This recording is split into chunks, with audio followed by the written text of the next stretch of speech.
You have walked through the mouth, and here 'tis last sigh.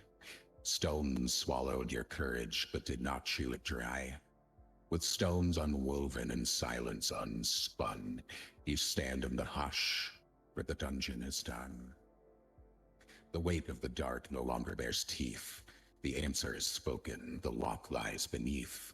And now, brilliant and brittle like breath on cold glass, the key that starts the game rests in your grasp. You think this was a trial. You think this was a test. You've touched just the edge of the god's little jest. So step through the gate where no dream dares pretend. The prologue is over. The game may begin.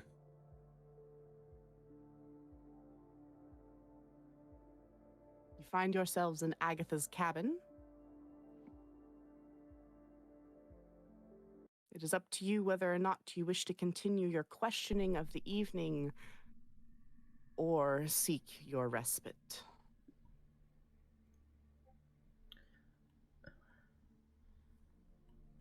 Huh.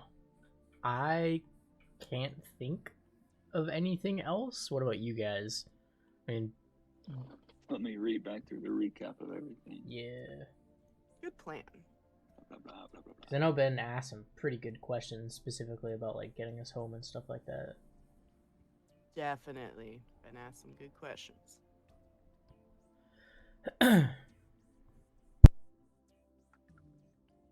I think I asked Steven if he had any questions. I don't think he does.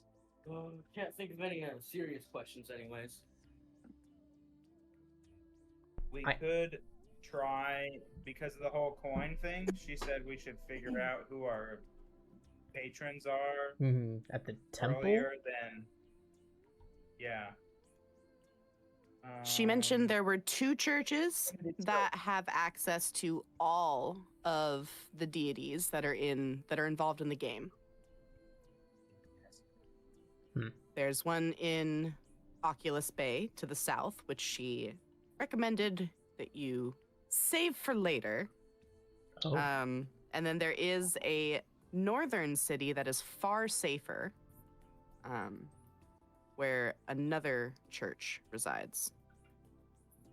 Is that Chester? Yeah, Chester. Chester. Mhm. Trinity Church in Chester. The cat? I thought we were going to the UK for a second. No, he said Names. the cat. Well, because Chester. Yeah, that's a man Chester. I'm talking about cat Chester. Chester, Norwich, Weldrake. I was like, all right, well, that's the UK. Got it.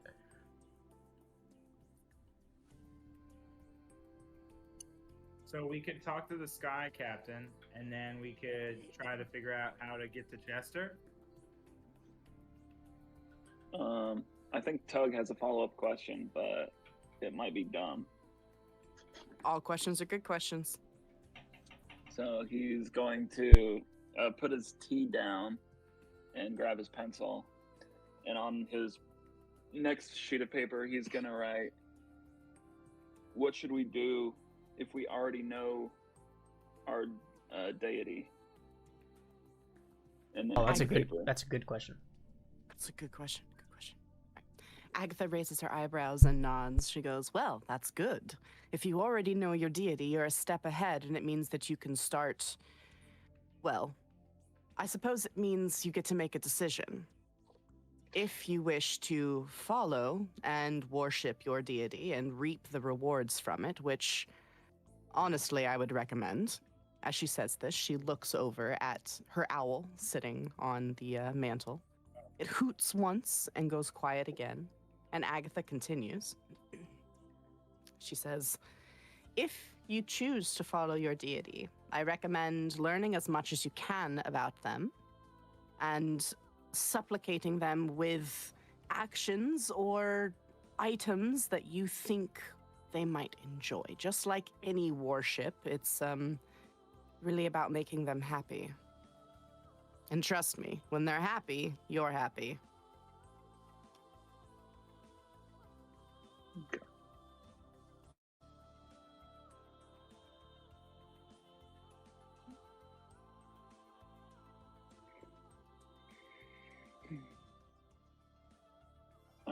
he nods in appreciation and then looks around at everyone else to see if anyone thinks they know their gods / have other questions. Pretty sure I know who mine is. At this point, I'm chomping at the bit to try to join the Spring Rose that Agatha mentioned before. Oh, yeah, the guild. Yeah. I was gonna suggest that too. Like, we could join the guild.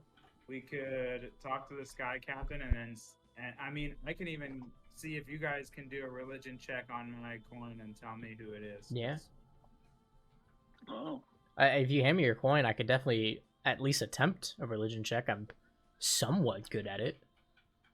What was the So, order we were Jake- sitting, by the way? Because we got moved from the Agus's house map. Oh. I put you You guys put back on the in world that map. map. and Yeah, I then- tried to say something earlier, but you started with Yeah. hypnosis. I was like, ooh, okay, never mind. I Hypnosis placed you talking. guys Everyone be so quiet. Carefully on that map. Hold on. Yeah, we're in the world, in the middle of the sea. We just talked about how dangerous the ocean is. No! Dead. Blah, blah, blah, blah, You blah. see Eldrin's just passed out, dead. No, we wouldn't see you. You'd sink. All that fucking help. Very quickly, actually, yeah.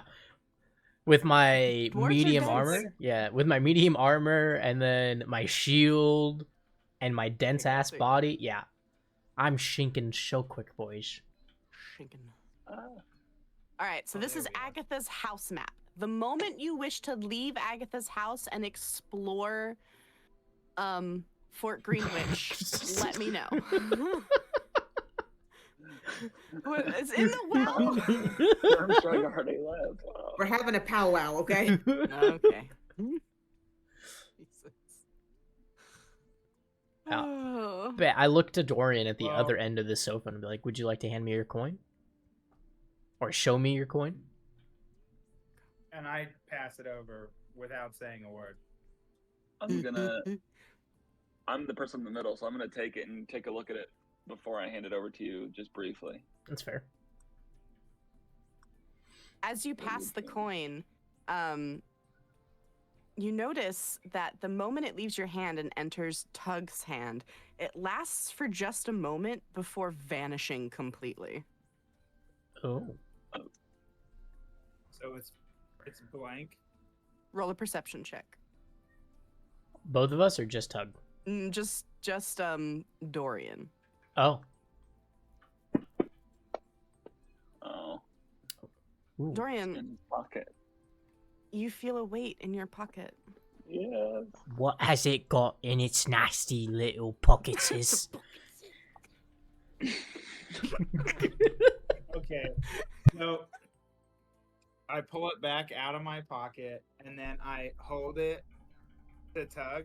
But if Tug tries to reach for it, I kind of like pull back and I just hold it in my hand so he can see it. Perfect. We're just gonna have to crowd around the coin. Yeah. I would like to join in previewing the All coin. right. So Dorian's Can bronze. I show them what it says? How do I do that? Yeah. So what you would do Ooh, is you can- would go into your inventory. Yeah, There you just go. like that.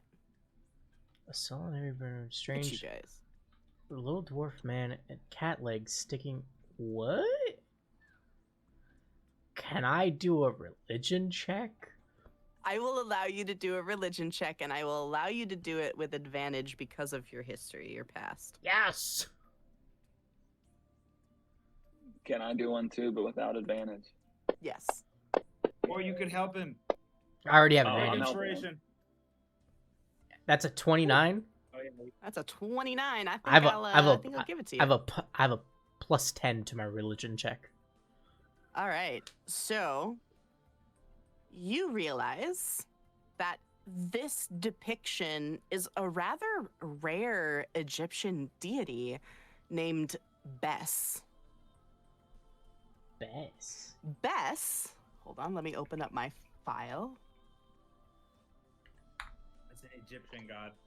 I knew who it was as a player, but I don't think my character would have. So I didn't want to give him the knowledge. Totally Valid. fine. Valid.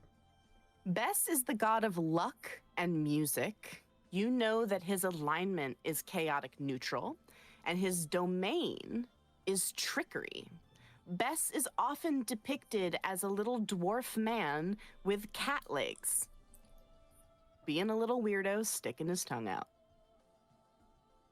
Nice. The Egyptian Don't Google bard. image search him either. Don't, it's bad. Well, now I kind of want to.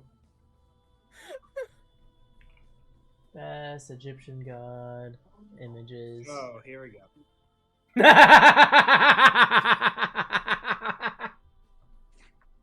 Damn! Pull that shit in the chat, bro. He's got a big old dong. Hold on. I'm posting it. Oh, God.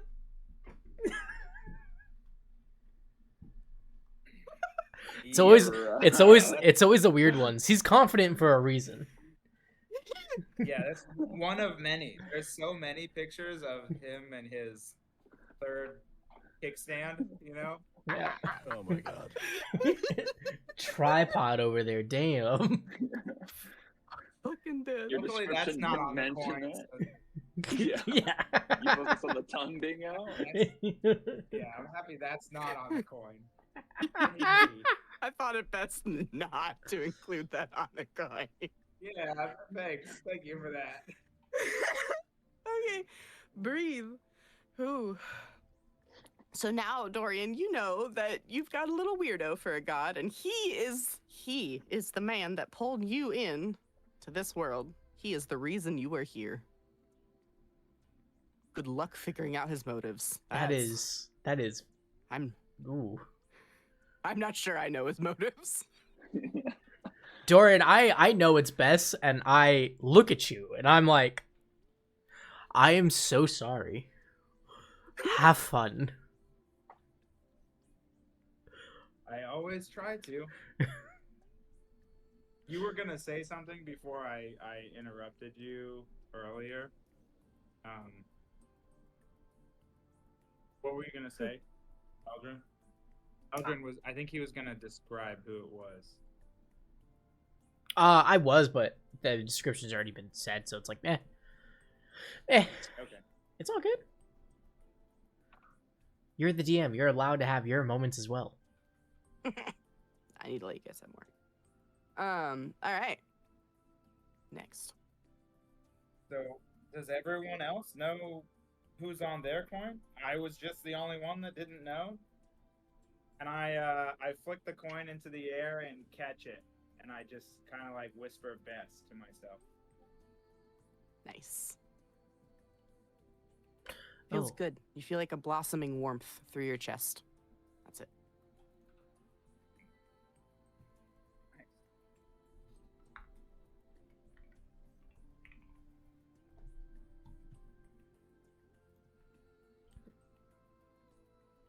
Well, Agatha looks at you and she asks, "Have you any more questions, or should you get rest for the evening?"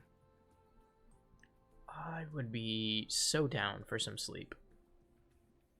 Nap time. Rest. Perfect. It's not depicted, but upstairs she has beds made out for every single one of you. Yes!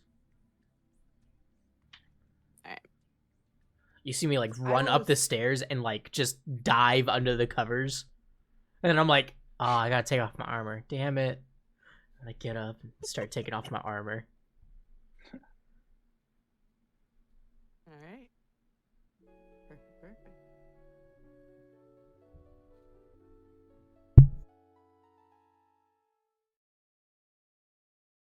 When you wake, Ridigglehibble, you no longer have goat legs.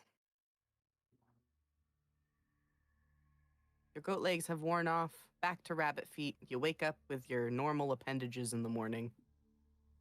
Hallelujah. It's a Christmas miracle.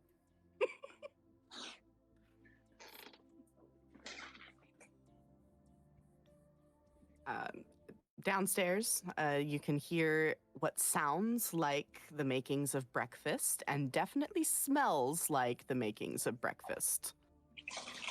You before I go down, I'm gonna wake up, and as I get up, I'm gonna kind of like pull the coin out of my pocket, and I'm not gonna say it out loud, but in my head, I'm gonna say like, "Why did you bring me here?" And then I'm gonna think about that person that I sent you all that stuff about. Yep. I'm gonna think about her, and just kind of like ask why, and then I'll put it back in my pocket. Okay, perfect.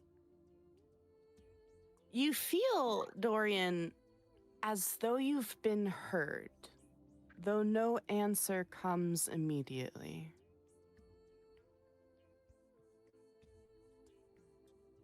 With that, I'm gonna pop out of bed and head downstairs with kind of a lighter step.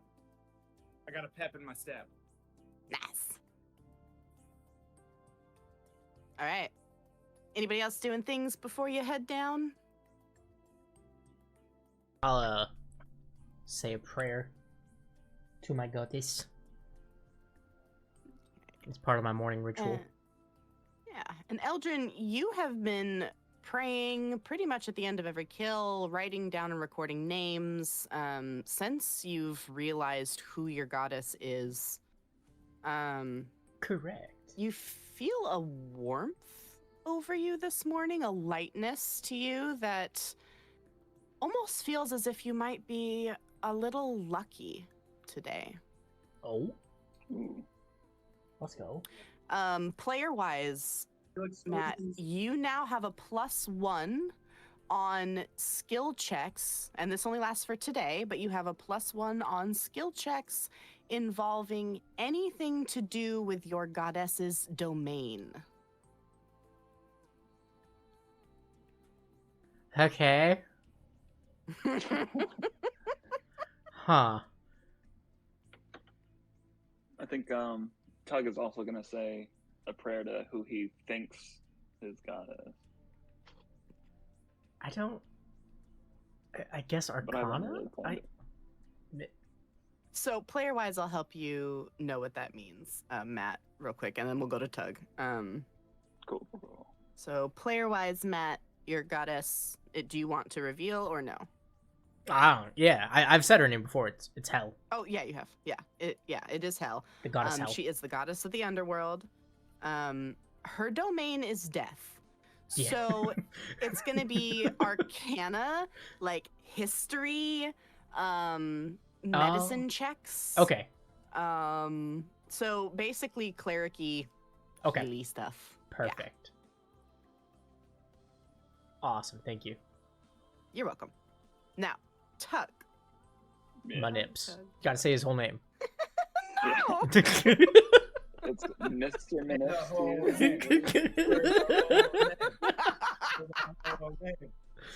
God, it's the worst.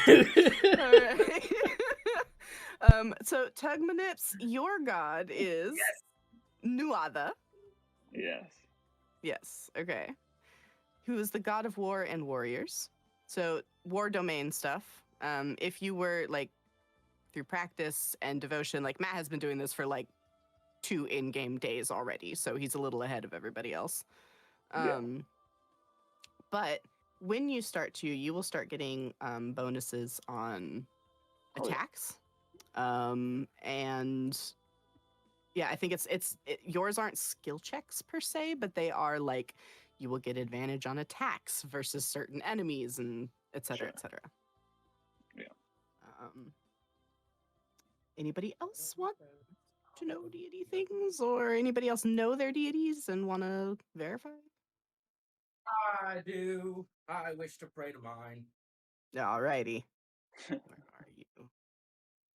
And what do you think your god is? Hades. Yeah, you're right. It's totally right. Nice. That's not a hard one. His was really easy. Yeah, so he is the god of the underworld. Domain is also death. My man. So, yeah. My man.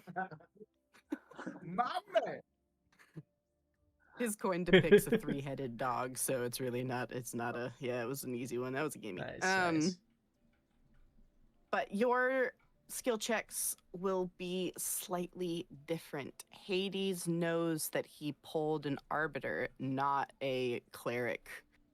He's looking for a fighter, not a healer. So your advantages will be for attacks as well. Specifically, attacks against previously wounded enemies. Oh, confirming the kill. Because you're trying to send them to Hades. Also, Ridigglehibble, have you Yes. revealed this in front of Agatha at all? Or did you pay attention when she mentioned during the offline sessions that if you have a Greek, it's gonna be a little bit more work? Oh, man. They are some of the most Oh, sorry, go ahead. Oh, that was sorry. I was just saying his coin was easy, but he's gonna have to work harder to get the favor. Yeah, the respect for sure. Yes. The Greeks, Agatha told you guys last night that the Greeks, they assume created this entire game. So they are quite needy as far as gods go. So have fun My with death that. god better than your death god. Oh damn! Oddly enough, for Digglehibble, the confident sass and putting your god above others makes Hades happy. Oh, hallelujah. That's perfect. So basically, he was just like, "My god can beat up your god." Yeah. If you insult my Hades is like, goddess "Yeah, I again, can." I will make you pay. Let's not do this, guys. Come Oh, I on. love it. I love Guys it. are both- Gods love it. I'm a cleric, and he just insulted my goddess after I was like, yeah, my man. No. Oh, no. Technically, that was Agatha saying that. No, that was No, it's my you fault. just right now said that your death god is better than my death goddess. You No, it's my just fault now. that she said Greek gods are better, okay? No, it's my fault. She said they're more powerful. No, it's my fault. Ridigglehibble reeks of, to be fair, the moon was full and I was left unsupervised. Okay. Just remember that the next time you need to be healed. Oh, shit. Fuck. You guys are both like gods of the death and the underworld, so maybe not argue about it. That's all I'm gonna say. Remember that Hearing the attitude when you need to be commotion. healed. Hearing the commotion, Agatha pokes her head out and she goes, "All right, boys, I can hear you arguing. Come on, breakfast." She's carrying a big, huge tray of food into this room that she sets on the table. There's plenty of seats around for everybody to grab either a bench or a chair and fill their tummies. Perfect. Y'all are hangry. She's feeding you so you don't burn your house down.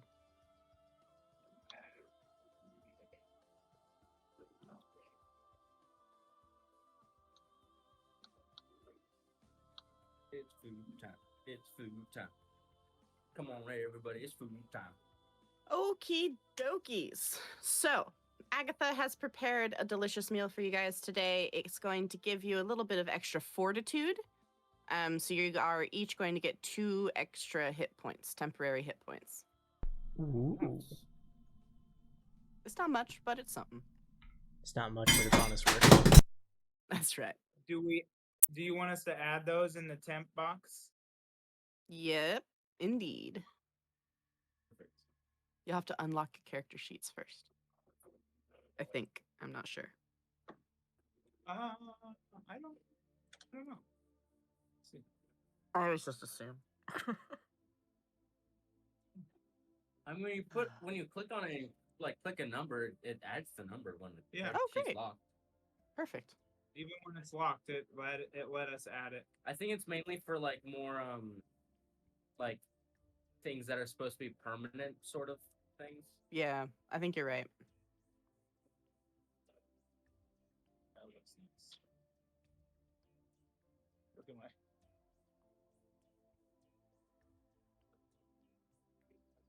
I now have 40 health.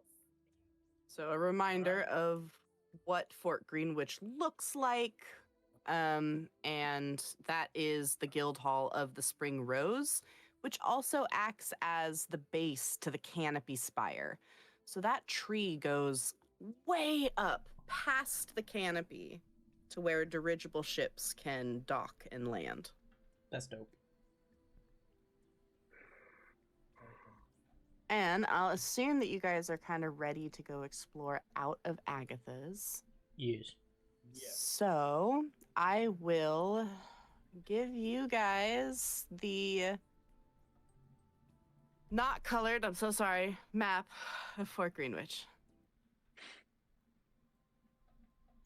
And drag you onto here. That's a lot of nothing. Boop. Oh, there's no light, is there? Fucking bastards. Add ambient lighting. Oh my Color. god. I got this. I totally got this. It is dawn. Add. Can you see it now? No. Well, what? It's all the way down to the bottom left. Hold on.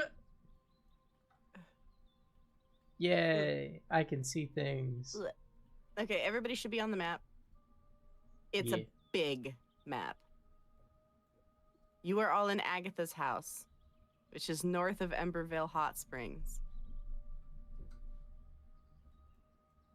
I don't see the map. Oh. It's this.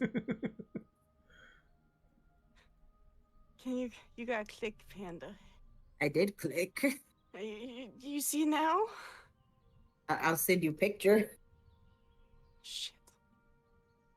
It stresses me out.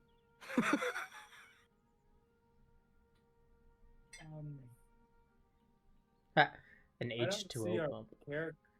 I see. I don't know. You Oh guys why. need wait, to, there like- it is. Got it. Okay. Did she find it? Oh, yeah, sorry. Whoa! What? That's a new way of Okay. movement.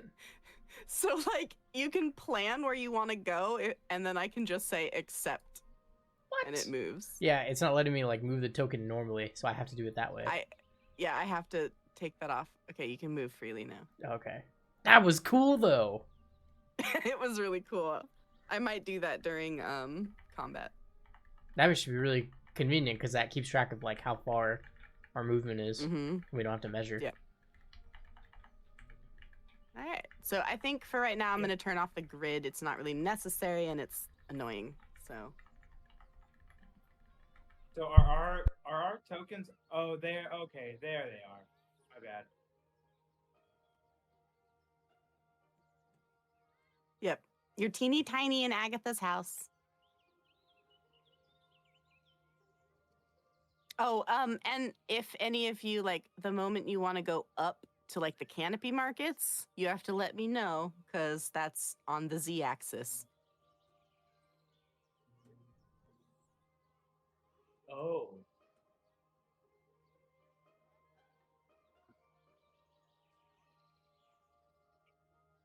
But ask as many questions as you want. There's no stupid questions. So, well, I mean, are we gonna go join the guild? Yeah, I would like to go check out the guild hall of the Spring Rose.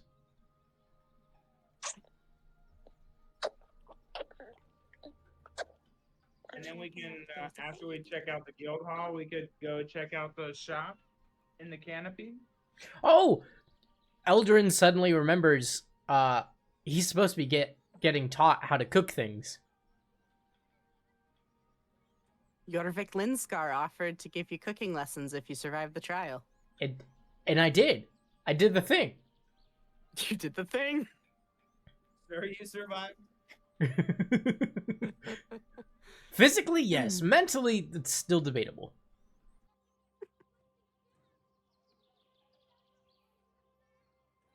All right. So if it's the guild that you're wanting to go to, you're gonna follow Saltry. Thanks, Panda. I'm just gonna take her for a moment. No, take her. She's not here, but you know it's a ghost. You She's enter here in through the spirit. you enter through the canopy spire. Above you, several trees grow in unison together, and inside, a massive winding staircase stretches high above, so high, in fact, that it looks like clouds almost pass through the building itself. As you walk further in through the bustling of people coming in and out of the busy Fort Greenwich and the busy Guild Hall of the Spring Rose, you enter at the forest's core, where several ancient trees stand in a natural ring, braided together by centuries of growth and druidic care, rise the Guild Hall of the Spring Rose. Not built upon the land, but grown with it. Its structure is alive, woven from the trunks, branches, and roots of the forest itself. Towering silver leaves and oak hearts bend gently to form sweeping archways, moss-covered balconies, and spiraling staircases that wind up into the canopy and back down into sun-dappled courtyards.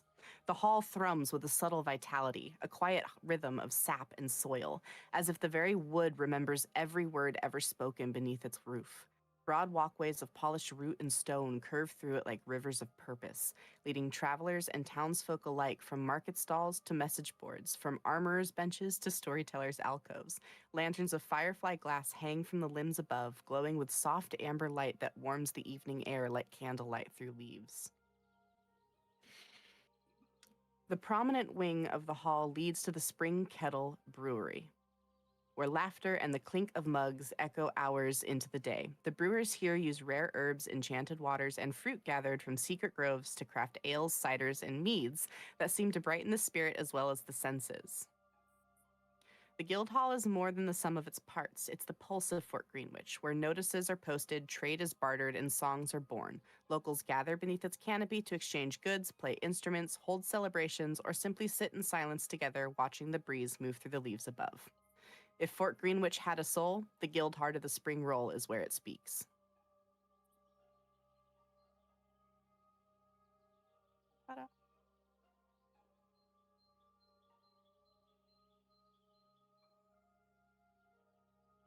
That's it.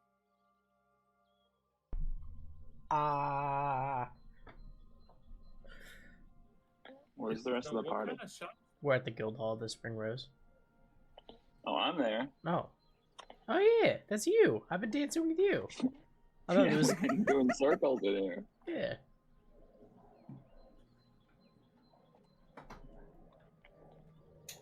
So there are areas to, walk up to. There's an informational booth for joining the Guild Hall, a docent that works there that can help you guys basically answer those questions. I want to go there. I want to talk to that person. Alrighty. She is over here. Yeah. As you approach, you notice a familiar face. When she isn't performing her duties as docent and recruiter for the Guild Hall, she is rescuing Starfallen when they first arrive.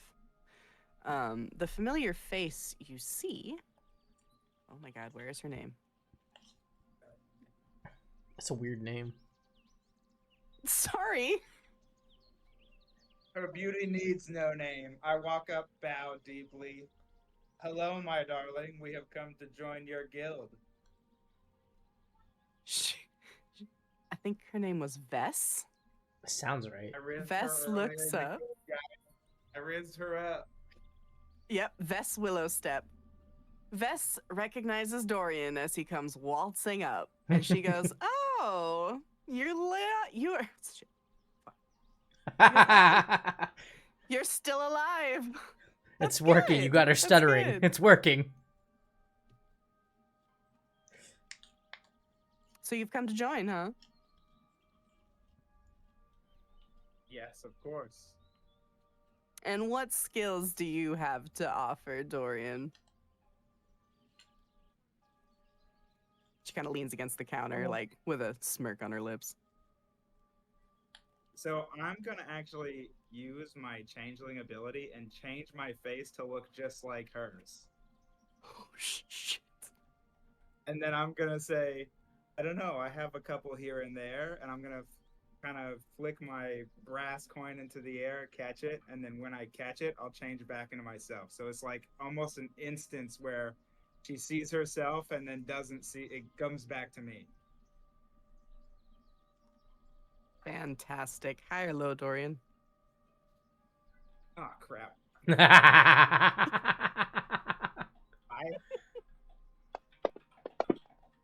Oh! Ooh, Oh! got the riz today, Dorian. Vess watches her own face melt onto your own for a split second before going back, and she is stunned. Her lips part, and she goes, "Whoa." So, like, and she smirks and leans forward. You could turn into, like, anybody? Oh. Oh boy, you win.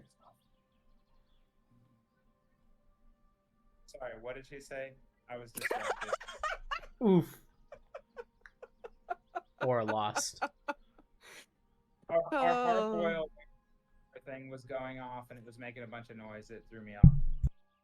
You're good. You're good. So she sees your face. You know, she sees her face melt onto your face, and her jaw drops, and she is just absolutely stunned. She seems to process this for a moment before she leans in with a slight little smirk and says, "So, you can turn into anyone?"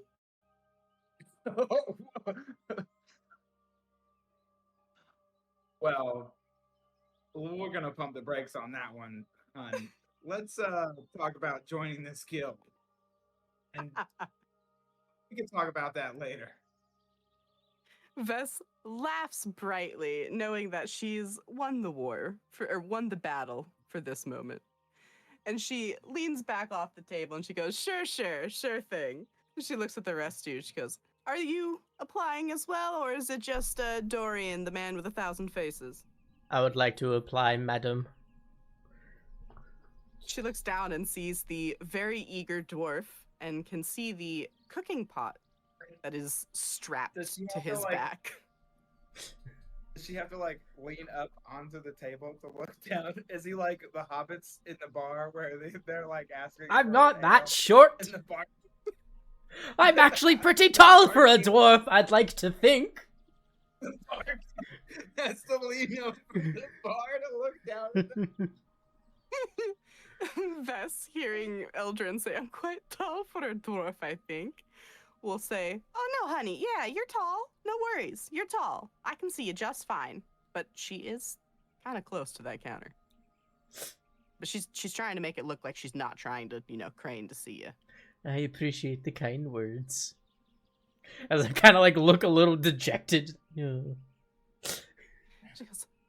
She goes, "Anywho, forging on with, applying to the guild hall. We do require that you have some sort of skill as adventurers, and having cleared Etnad's mouth, you guys pretty much pass that exam requirement. So all I need is you guys to fill this out. Just have a couple of indemnity clauses, especially if you're going to join us as adventurers. The woods are dangerous and we don't exactly want to be responsible if you lose a life or limb, that kind of stuff." And she pulls out a couple of pieces of parchment, a couple scrolls, pulls out a couple of quills with ink pots and sets down the indemnity clauses before you. Is there how tall is this this counter? Is it like high chesting me right now to where I have to is there a stool or something? You know what? Forget it. I put the pot on the ground with the lid facing the opening down, and I sit on the pot, and then I grab it, and I'm sitting there on my pot next to the counter, reading the contract, reading all the clauses. Yeah, it came up to your armpit, so that's a good call. Well, I never. As he does that, I'm gonna transform into an 11-year-old kid. So my clothes are all baggy on me, and I'm gonna be like, "Hey, you can sign it on my back." And I'll turn around and I'll start pointing at my back. but my sleeve is too long for my hand, so I'm just like waving a sleeve around in the air. Well, I appreciate the sentiment, but I'd like to read what I'm signing first. And I As you guys are- will read through it all. Perfect. As you guys are doing that, Vess is just watching as Dorian is turning into crazy different things. And she's just, the gears are working in her head, and she's just like, can we put a flag on him or something? I feel like this is dangerous. The So baby I'll- agrees. Yeah. Into myself, and then be holding the coin of Bess in my pocket, and I'm just gonna flip to the sign sheet, and I'm actually gonna start writing BES instead of Dorian, as I'm kind of like in my mind's eye looking in up to the sky.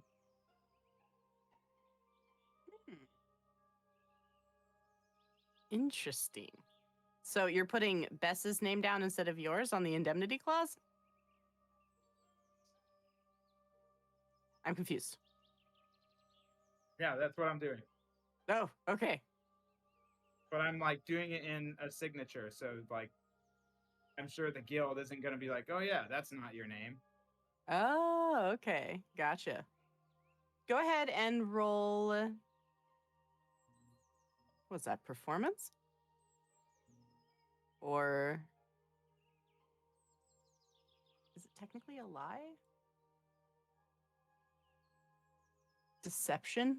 Maybe deception. Okay, I'll roll that one. Oh, Let's go. Never mind. That was an at 20. I'll not But wait, performance. On top of that, 32. That's a He's- dirty 32. Yeah, okay, that works. As I'm sitting in my Yeah, pot, Vess I just knows like that. guidance. Just tapped his shoulder like, that's a boy. All right, so that goes through fine. And it's a weird little thing to do, but you feel like it might have been the right thing to do. At least for Anarchy. you. I also feel like Bess would definitely approve of that. Uh-huh. He's a little weirdo. It's a trick. He likes tricks. I'm reading through this. Do I see anything that is like odd or the language is ambiguous? Well, it's like a pretty basic indemnity clause. It's ensuring that the Guildhall of the Spring Rose is not responsible if you lose any limbs or your life during the pursuit of gathering materials or, goods or transporting goods for them. It's to ensure that you understand that being an adventurer in this world is dangerous and they are not responsible. It is repeated several times that they are not responsible.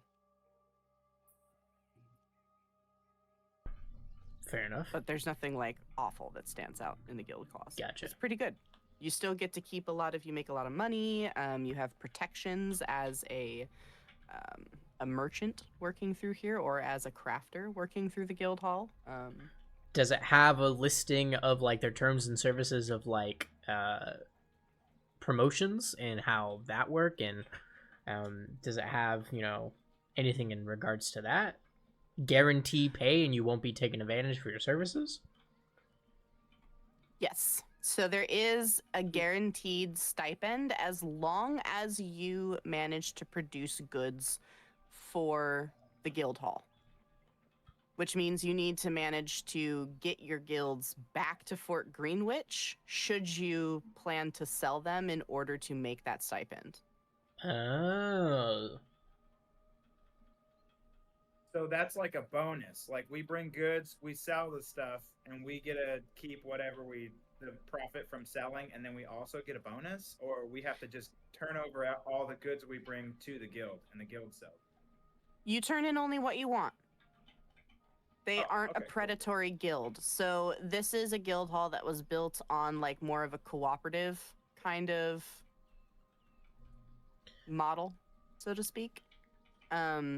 they Can I aren't tell oh, go ahead. that? Sorry, I'm interrupting. No, you're good. Can I tell that Elvin is like deep in thought and reading through all of this in detail? Yeah, his nose is pretty much on that paper, so. So I've already signed and slid my paper back across the table. I'm gonna take a knee and I'm gonna put a hand on his shoulder. I'll be like, "Hey, man, they just don't want us to sue them if we lose a body part, or if I die and you get mad that I'm dead because you love me and shit. Then well, you won't be so mad and you can't sue them. I Should be fine." know what they're telling us. However, in the world that I've come from, predatory practices through things like this are common. I'm just trying to have some extra precautions and make sure that we and our best interests are protected. Hearing this, Vess leans forward and she goes, "Oh, yeah, let me explain. If you were to join like a guild in Oculus Bay, yeah, it's basically indentured servitude. That shit's awful. If you can avoid it, don't go there. It's shit. But this guild, we wanted to be the opposite of that, So as long as you manage to bring back things in a timely manner, we'll continue to pay your stipend, which will remain here until you pick it up. We're not going to send gold to wherever you are. That's just stupid. But that being said, you can basically pick up your goods. You can sell your goods through us, and it'll bear the moniker of the Guildhall of the Spring Rose, which will encourage people that don't know your personal name to buy the product. But this does not prohibit us from selling in other cities as well. We just have better chances of actually making sales if we bring the goods back to here. Yeah, of course. I mean, if you don't bring us goods, you're not going to get a stipend. But if you don't bring us goods, we're not going to, send debt collectors after you. God, that's awful.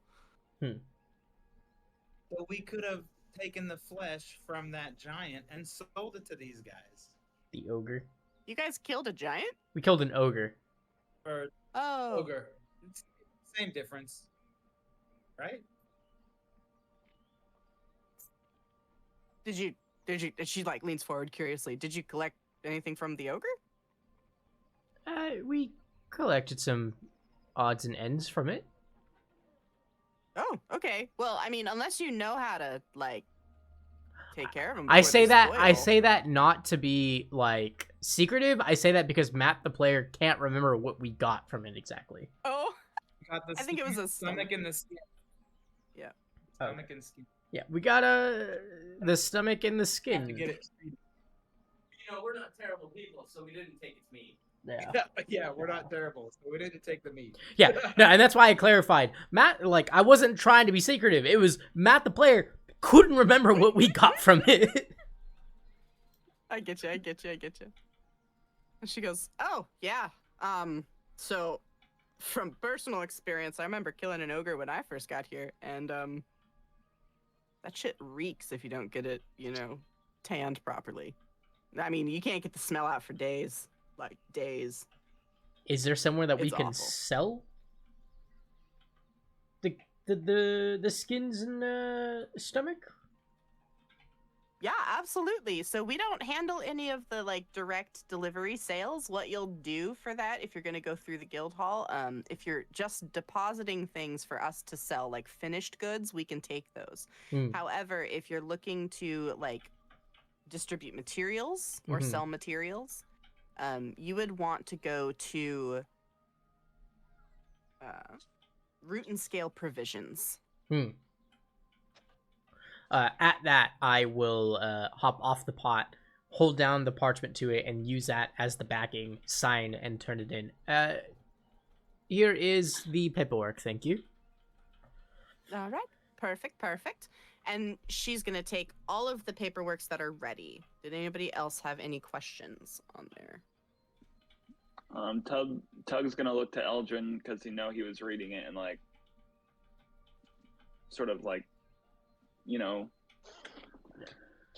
guess almost ask if it's all right with just his face. I will look to Tug. Based off what I've read, it seems decent. There's no hidden clauses that I saw. It seems pretty straightforward, and yeah, it seems pretty good. And then Tug's gonna look at the lady or whatever. And just kind of look at her for like 5 seconds, and then sign. As Tug is just staring at her like a Stanley Hudson. You want me to leave? Bye. She kind of gets a little like, hi. And then when you sign the paper, she's like, oh, thank God. She wasn't sure what was about to happen. It's a big dude. It's kind of scary. Yeah. All right, so she takes all of the paperwork from you. She files them away. She goes, since you guys are new, please feel free to make yourself at home here. There's a lot to see. Tastings are available. You get a free tasting from each of the vats every day for being a member of the guild hall. We have 4 brewing vats going at all times, 4 different... You see Eldrin's already got his tankard out. He's the tankard to go. Of course you have a tankard. So you can see the vats down here, basically. They are... Uno, due, 14.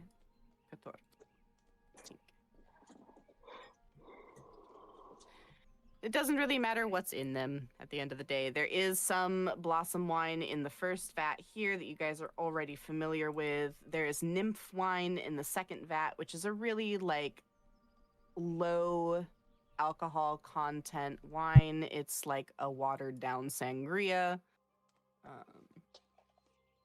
There's also a Gloam Shade wine that just got produced yesterday. It is made of mushrooms and has a subtle green glow to it when it's poured. And then there is the Sugar Cap and Sap beer that is being brewed in the fourth vat. These are all, well, the 3 are brand new. Of each of these. What are there any side effects? I mean, we know about the wine, it makes you feel really good, but are there any side effects to the other 3? The nymph wine has a refreshing quality to it, but there are no side effects. The shroom wine is brand new yesterday and has not been tested yet. It is going to have a random effect if drank. The sugar cap and sap drizzle beer is going to be also a very nominal, no effect, known quantity.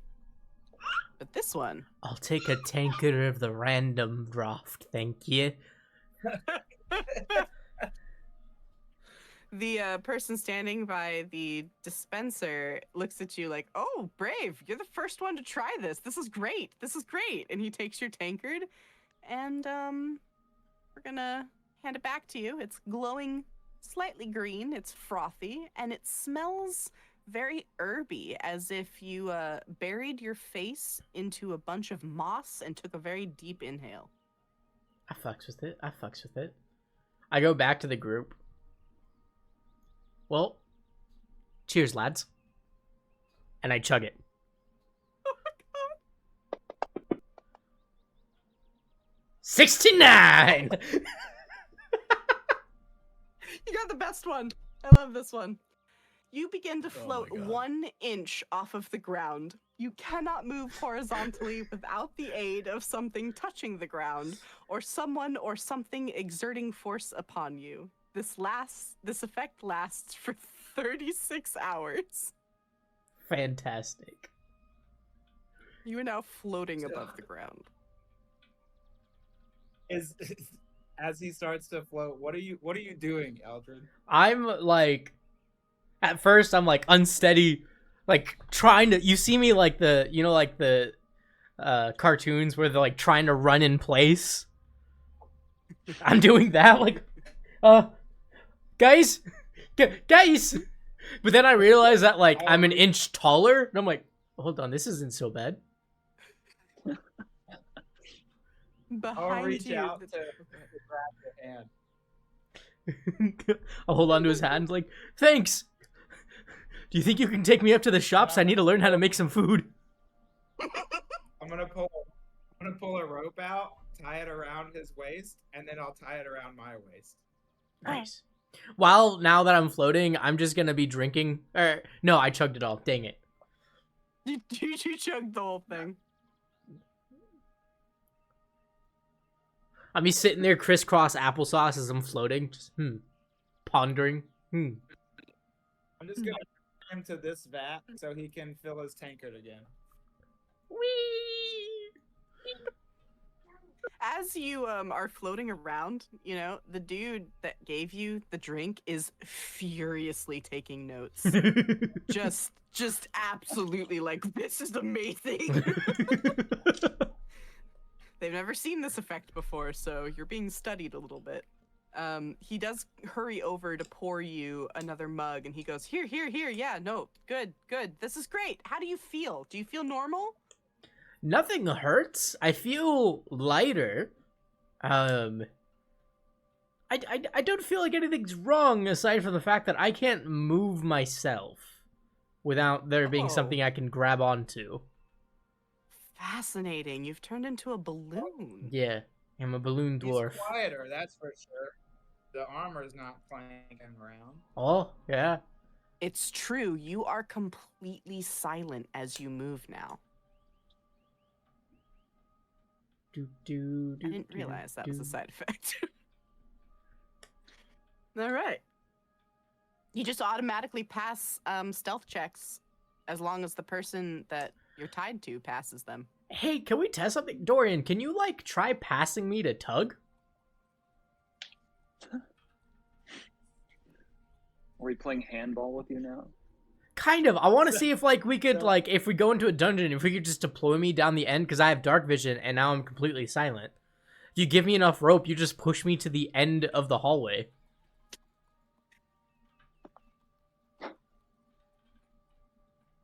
I actually have an idea. Tug's gonna step back to the middle of the room and I prepare to have a catch him. plan. I have a. I Doug, cannot have a make this plan. distance. You'll have to toss me. Toss me. You're gonna have to toss me.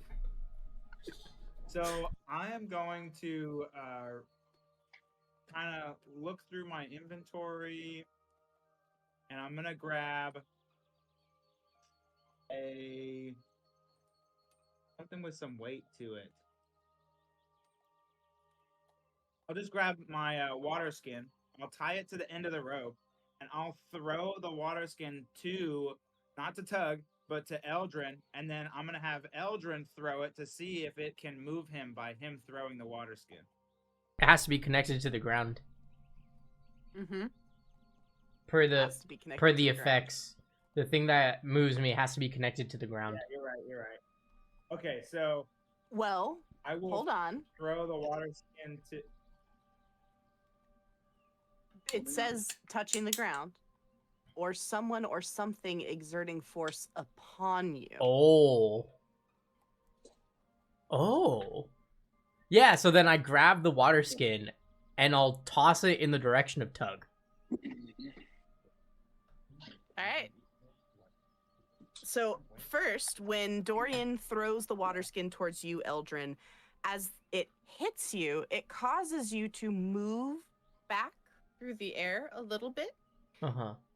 And then as you throw it towards Tug, at first, as you throw it, you move back a little bit, but as it starts to move forward and snaps taut at the end of your rope, you move forward a little bit.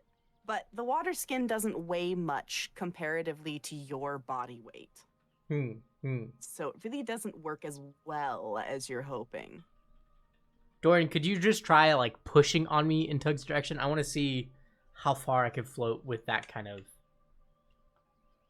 push. So I'll untie the water skin so it doesn't throw him off, and then I'm gonna just hand him all the rope, and then I'm gonna push him as hard as I can towards Tug. All right. As you give him a nice stiff push, He sails pretty rapidly through the air without having a lot of friction to stop is not him. ready. Air resistance is pretty much all that he has going against him at this point. So Dorian, you really giving it your all, sends him like a missile directly towards Tug. And as Tug said, Oh, shit. Tug is not ready. The both of you go woo, back into almost the hallway before bumping kind of hard, you know, against that wall. Oh yeah, I can make this work.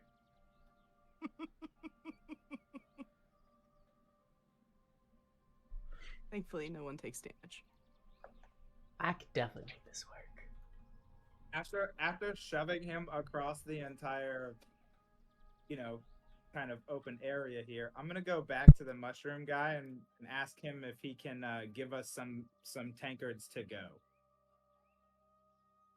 Yeah, absolutely. He's willing to give of the vat of the mushroom wine. Yeah, like, can we get some so we can put a cork on it and hold them for later? He will fill up one water skin of the mushroom wine for you guys. Perfect. So you now have a big water skin full of this weird floaty gloam shade wine. I'll write that down. Well, Tug's gonna take the rope and tie it around his waist for now, but we can interchange that with somebody else later. Perfect. All right, Tug and his dwarf party blimp are ready to go. What about the rest of you? He's gonna pretend like he didn't just hit the wall or anything. No, it's his entire plan.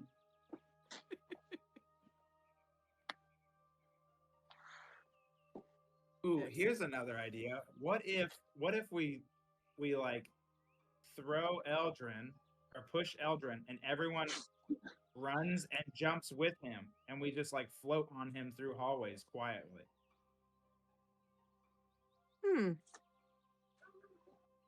We'll try it Just right now.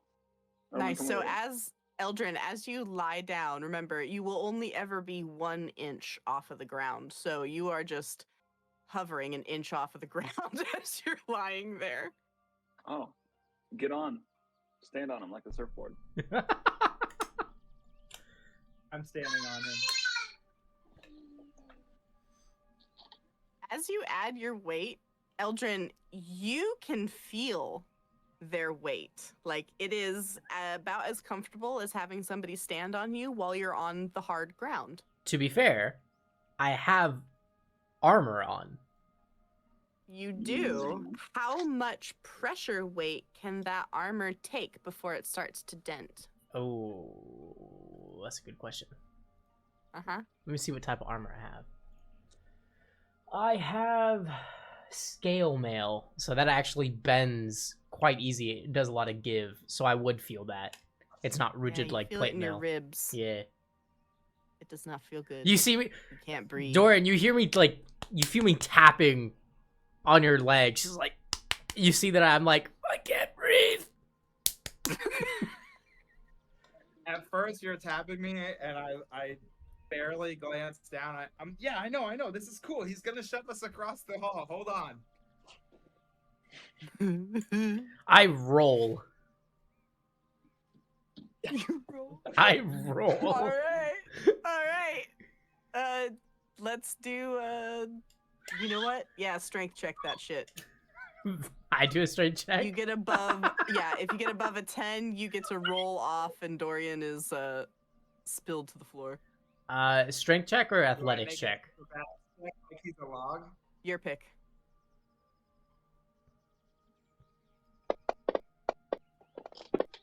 Oh no. I gave you every opportunity. Do I Alright. make it acrobatics like he's a log and I just start running on him? Like a log in water? Wait, why didn't Well, the D4 roll? he really only kind of twitched. Oh, that's a 10. Meets it, beats it. So yeah, you're gonna have to roll a dex save in order to, yeah. That'll work. Acrobatics. 19. He stays on. I'm so sorry. No! I am now actively running as you're spinning an inch off the ground. What is this? The log rolling competitions? Yeah, that's what you just Apparently. said. You're gonna need to do a con save. You're spinning quite rapidly. Oh no. You're starting to feel a little queasy.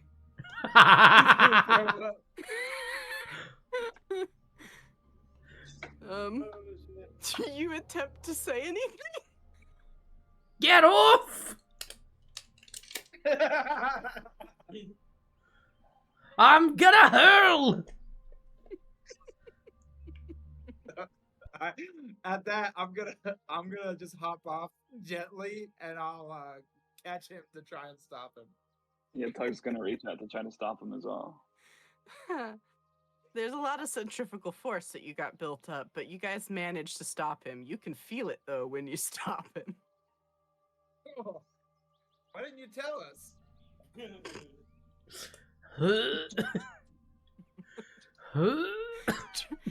Trying to touch the ground, but you can't, so you just don't feel settled.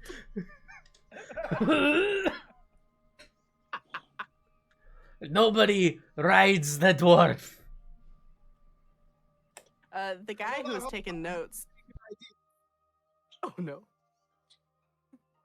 All right, Tug, you and me, we're gonna jump and hug him and see how far we fly while we hug him. You ready? Is he okay? Tug shakes his head no. Well, come on, I'll join you. We could float on him for like 20 Oh, no. feet, maybe. Ridigglehibble's just running to jump on. Just straight sprinting. Tug He heard looks to Ride the Elton a little dwarf. confused. All right, Eldred, don't lay down because we can't hug you that way. That'd be weird.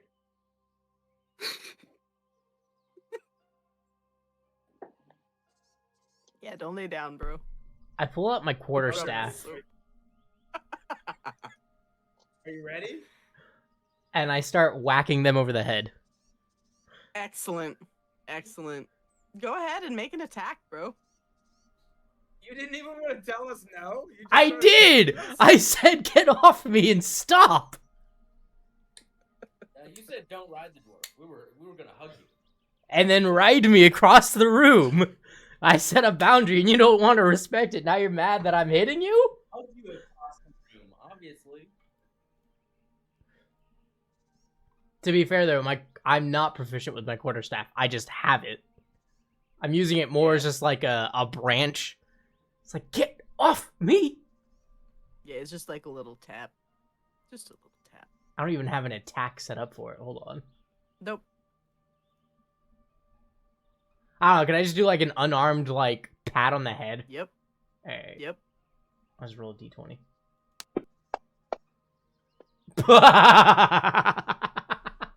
He That's goes unfortunate. To hit me. I'm going to use unsettling visage. Does that make me do... What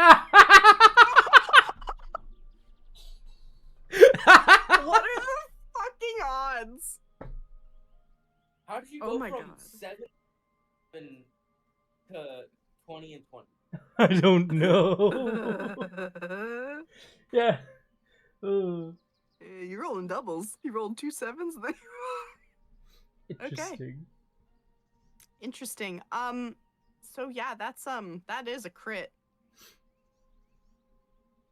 That's unfortunate, but you are making a point. To be fair, I did say it was more of like a light bop than an actual attack. It's true. I will let you choose how much damage you do since it was a 20. 1 point that? of damage. Perfect. One of your temporary hit points is now gone. Man, good thing you got those this morning.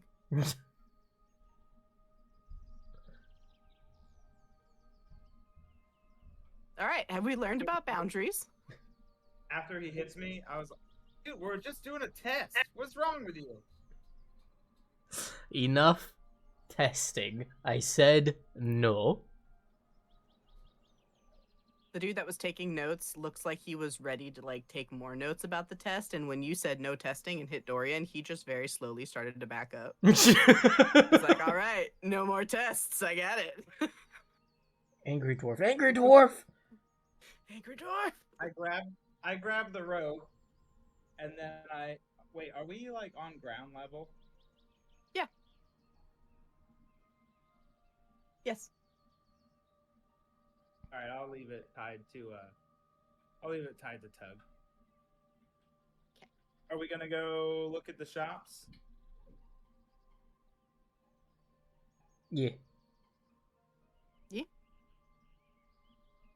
All right, I will use Sultry again to lead you guys out of the Canopy Spire. You'll just want to follow her. Boy, howdy.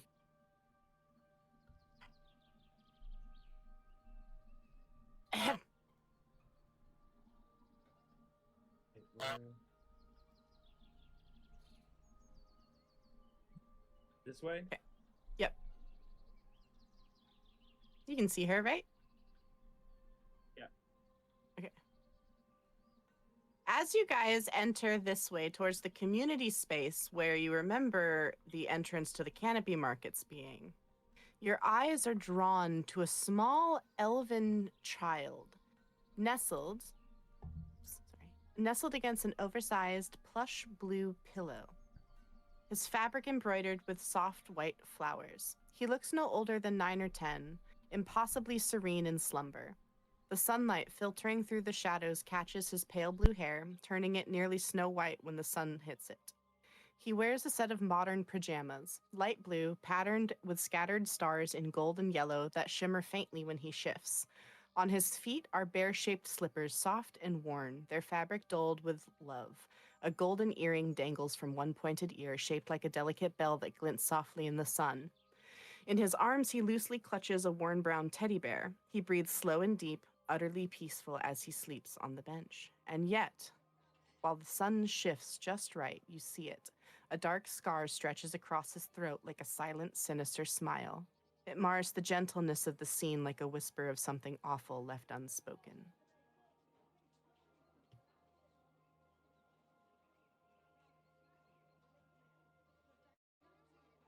Just a kid sleeping.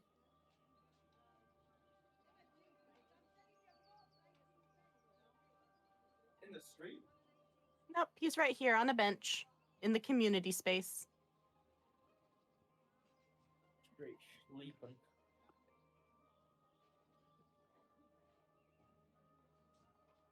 He catches our eye, as in You just Like- notice him.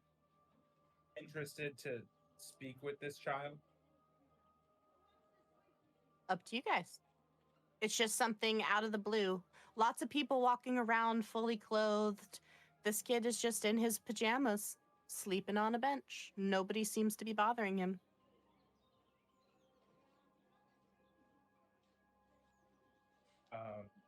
I don't think I would bother him either. Yeah, I can't really think of any reason to really bother him. Bro's just taking a little nap. Who are we to judge where he decides to sleep?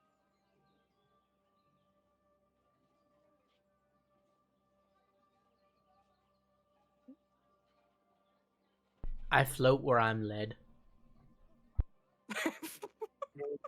You're tied to Tug, and Tug is with us. Yeah. Like I said, I just float where I'm led. So do you just pass on by and go towards the markets?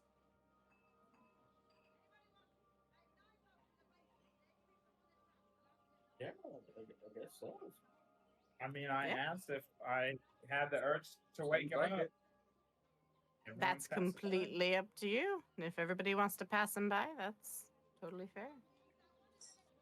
Just a kid sleeping. Goodbye, sleepy dude. All right. You guys Tug, are now. Tug, wake him up. Does he look homeless by any means? No, He's just wearing he is He's Okay, so very this is clean like- and well kept. Yeah, I think he's fine. I think we just pass him.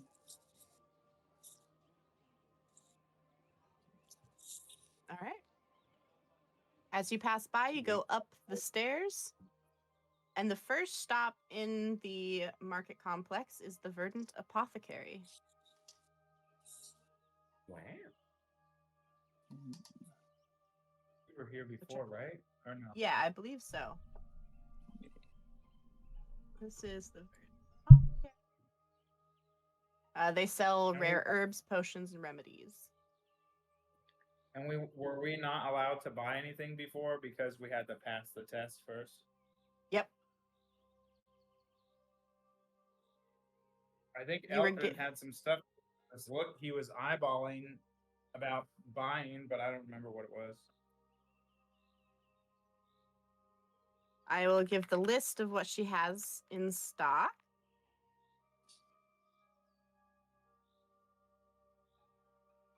Beep, beep. Beep. Boop.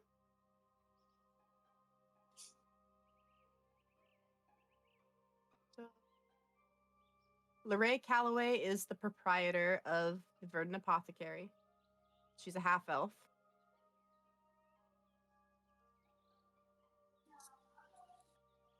She has Moonlit Blossoms, Frost Moss, Whisperleaf, Starfire Herb, and Silverthorn available for purchase. The prices vary, so you have to talk to her to find out what they are.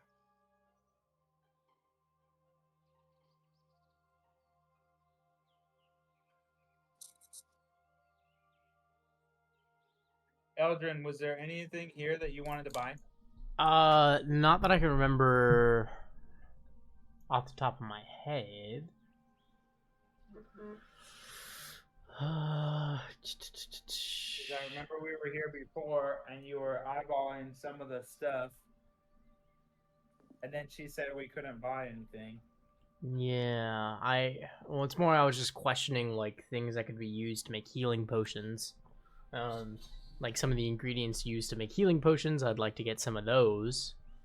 Do you guys just want to push me in there and I can hang out in there while you're continuing on?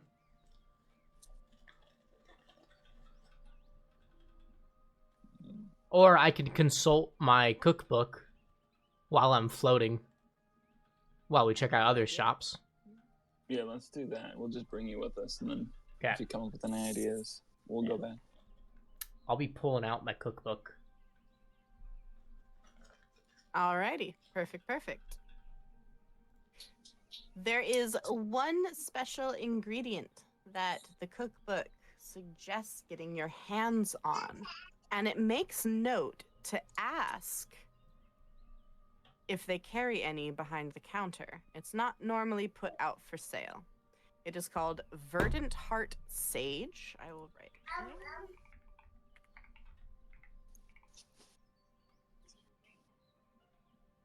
They are broad. And we just went to the store and just like had this some ordinary object. Verdant Heart Sage. Does it have an MSRP listing too? No, but it does have a description.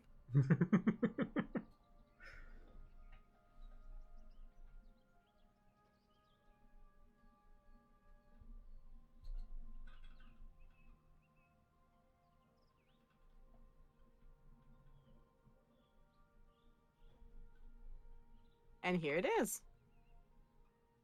It's a broad, velvet soft leaf with glowing emerald veins that pulse gently when touched. The herb releases a faint scent of sun-drenched soil and citrus blossom, found where ley lines meet fresh water, especially in mossy groves or misty cliffside springs. When it's brewed into a tea, it can restore vitality and it mends minor wounds. It grants 1d4 plus 2 HP when sipped warm. Huh. If you take 20 minutes to drink the entire tea, you can regain all of your hit points. Oh shit. Damn. But you need to take that time to drink the tea. So basically, it would be a short Yeah. rest action. Hmm. Okay. Okay. So I'll probably get some Verdant Heart Sage and then probably some Silver Thorn because that could be used for healing, powerful healing. Okay. So it's going to be 10 silver for half. It's going to be 10 silver for an ounce of Silverthorn and 10 gold for an ounce of Verdant Heart Sage. My God. Does the cookbook tell me how much is each? So basically it's 1 gold for the Silverthorn. For an ounce of the Silverthorn, because 10 silver is one gold. Yeah. Yeah, okay. And then does the cookbook tell me how many ounces I need to make like a batch of things? Does it give me... It does. It tells you that an ounce of Verdant Heart Sage, if you were going to use it to brew into tea, would make you about 20 cups of tea. Oh, that's a good investment. Hey, are you guys okay if I dip into the party funds a little bit to get us some Verdant Heart Sage? I was gonna ask you how much party loot we have, how much party gold we have. So I have personal funds. I have 7 gold, 3 silver pieces, 9 copper pieces on me. In the party loot, we currently have 131 gold, 156 silver pieces, and 80 copper pieces, plus an abyssal pearl, a rusted locket, which is worth 15 copper pieces. We also have 3 leather armor, 6 scimitars that we need to sell. Silk sash trimmed with fox fur, it's worth 50 gold. A small mirror set and a painted wooden frame. There wasn't a price listed, so we could try to talk some people about that. 60 gold in cult relics. Gemstones worth 40 gold apiece. And then we have the stuff that we gotta sell: the ogre fat, the ogre skin, and the ogre stomach. How much did you say we need to spend for this stuff? So it would Not a basically lot. be 11 gold to get an ounce of Silverthorn and an ounce of the Verdant Heart Sage. Okay. Just buy it. We have the gold. I'll just give you Use some of the mine. party Yeah. Yeah. So I have 7 we gold have on me. the- I just need 4 gold. Okay. Yeah, I'll don't give even you. use that. I'll just give you 4 of Use the mine. Don't worry party- about using the party loot. It's cool. All right, cool. There's 130 gold. We're gonna be all 4 of us or 5 of us will be using the tea to heal. So why not use? A party loot's party loot That's for a fair. reason. All right. So I'll use 11 gold. I'll use 11 gold of the party loot. So that'll bring it down to 120. And then I will buy an ounce of Verdant Heart Sage. Verdant Heart. Yes. Verdant Heart Sage.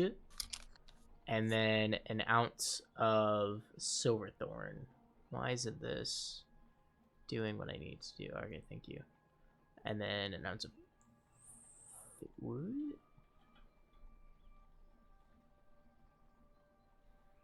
Oh, gosh. You okay? No? What's going on? It's... the item thing is being weird. There we go. Okay. And then Silverthorn. Is there a item thing for Getting it Silverthorn? together, Oh, okay. yeah. You got it. Thank you. You are welcome. I can make us a nice cup of tea. Nice cuppa. Is the lady in the shop right here? Yeah, Lorray is talking with Eldrin, getting him the Verdant Heart and Silverthorn.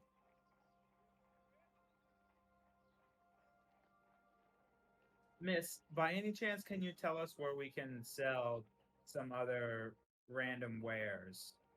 You know, like some old scimitars, a rusty locket, maybe some ogre skin, you know. I say the ogre skin under my breath.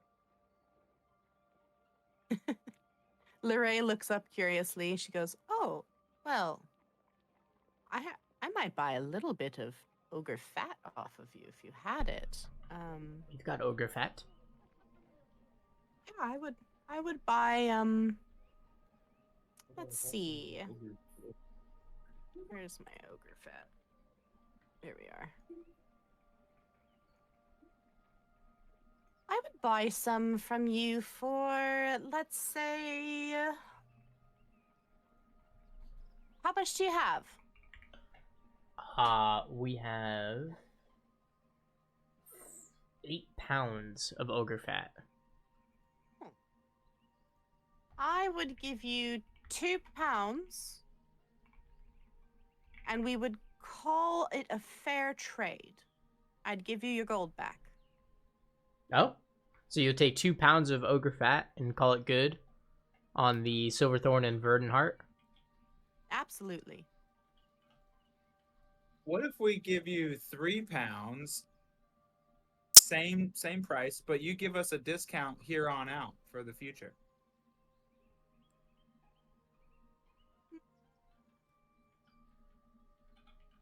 How about we do the 2 pounds for now? We'll see how you do in the future. Can't put all my eggs in one basket. That's fair. That's fair. Okay. I will take out the 2 pounds of ogre fat and hand them over. Okay. I'm gonna ask, like, so what do you do with these? Oh, I make soap. Mm. It's a little strange, but you know, once you kind of, well, what's the word? Acclimate? No, you have Yeah, to let okay. it sit in the sunlight for like about a week, and then it stops smelling like troll sweat, and then it starts smelling like sunlight. Then I make soap out of it. That's fair. Oh, I'm thinking that it's ogre then. Oh yeah, she said troll. I said troll, didn't I? Yeah. My bad. Meant ogre. I've been grabbing the But, adjacent word lately. Well, I said giant earlier. I Just messed it up as well. It's just a mess now. So about the old scimitars and Oh right. Yeah. it's You'll want to go to Root and Scale Provisions. They'll be the only one to buy weapons and such. will they buy cult relics? Not so much in Fort Greenwich. I probably wouldn't let people know that you have them. The cult is a big point of contention around here. Nobody really likes them. Yeah, we're not a part of that. I just Nope, he didn't. Nope, we don't got anything to do with that at all. I think he was just curious, just in case we killed someone and had their loot to sell, but we don't have anything like that, right, guys? Oh, right. Yeah, in that case, yeah. No, you're good. what he said. She 100% buys it. Perfect. You're new. Yeah. So should we go to Root and Scale Provisions now? Should we leave? After Eldred says all that, I look over at him and I wink.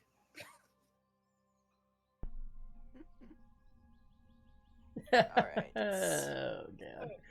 Let's head out. So Root and Scale, you have to go across the footbridges, passing the Moonlit Flask, which is, you know, where you get drinks and such. Past the community garden, past the Hearth and Vine, into Root and Scale Provisions.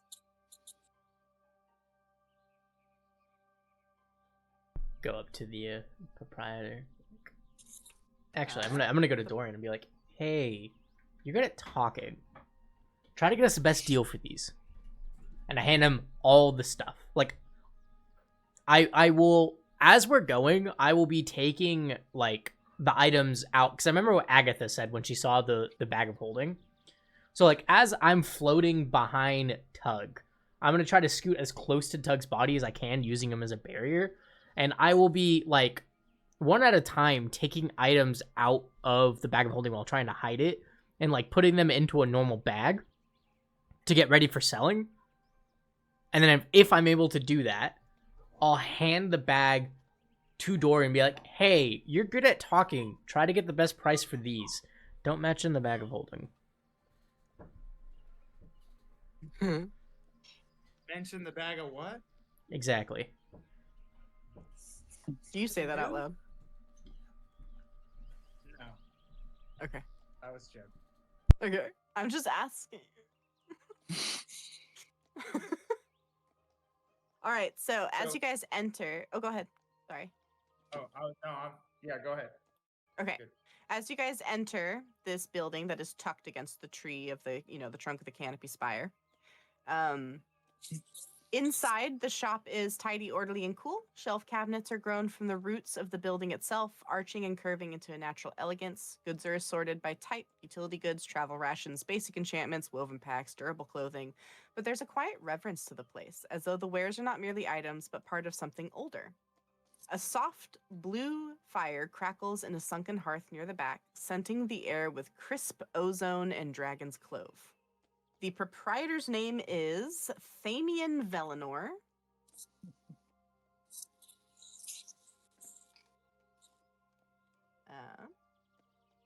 He is kind of a grizzled looking guy. He's tall, broad shouldered human man. His skin is slightly bronze toned, and he has sharp golden eyes and short storm silver hair.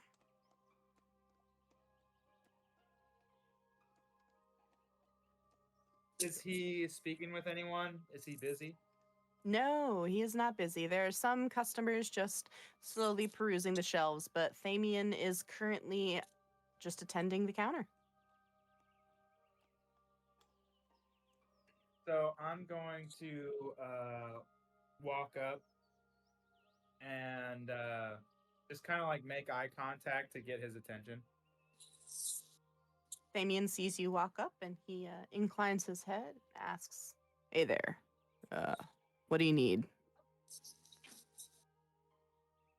Hello, friend. I have a couple of things I'd like to sell if you don't mind taking a look at them. Of course, of course. What are you looking to offload today? So I'm going to pull one of the scimitars out and put it down on the table. And then we have a locket and some gemstones as well, right? There's like a couple of like random things in there. Locket, can't remember. gemstone, scimitars. Ah, I see. Okay. So yeah, he looks over what you have, and he is willing to give you basically, because it is a business and he won't buy it for, exact market price. He's willing to buy it from you for 5 gold less than market cost. So, for instance, a scimitar would sell for 20 gold instead of 25. So he's trying to give me 20 and he sells it for 25. Yes. Okay, so what do we have a number of how many we have of each? Yes, it's in the party loot. You have 6 scimitars. I was trying to figure out how to look at the party loot. Oh, go to player notes Okay, and it's in then there. click the one that says party loot.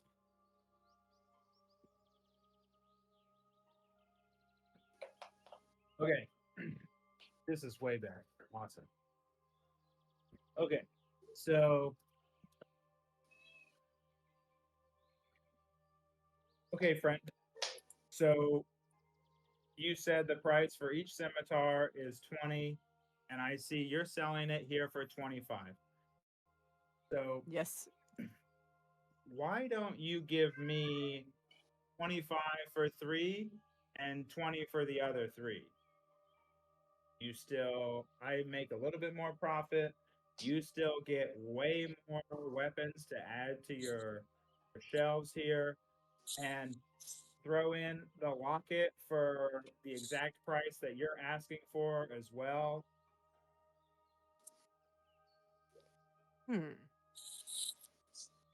He kind of looks over the wares. He looks at that locket. And a bit of recognition crosses his face, and he pauses before he asks you, "Where did you get these?"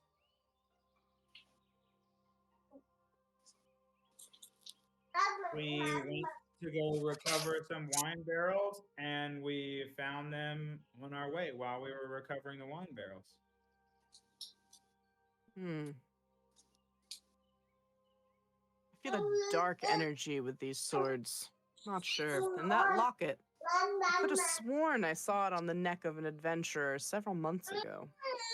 But I could be mistaken.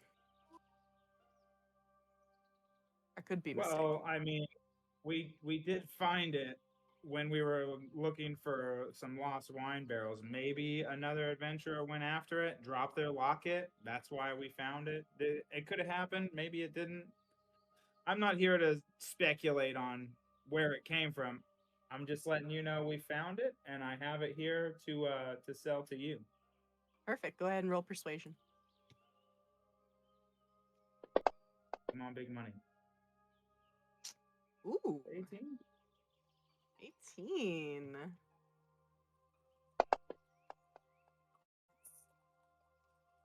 Just barely beat it.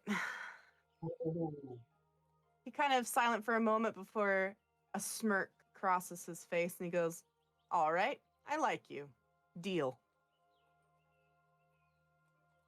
I reach across the counter and clasp his massive hand because I know his hand's probably bigger than mine. You said he's got broad shoulders. Sounds like he's a big dude. His hand is bigger than your face. Perfect. So she has stupid tiny I hands. clasp his hand and I shake his hand. So that would be 25 for 3 scimitars, 20 for the other 3, and then I don't know how much the necklace went for. What's that? Pewter amulet. 500 silver.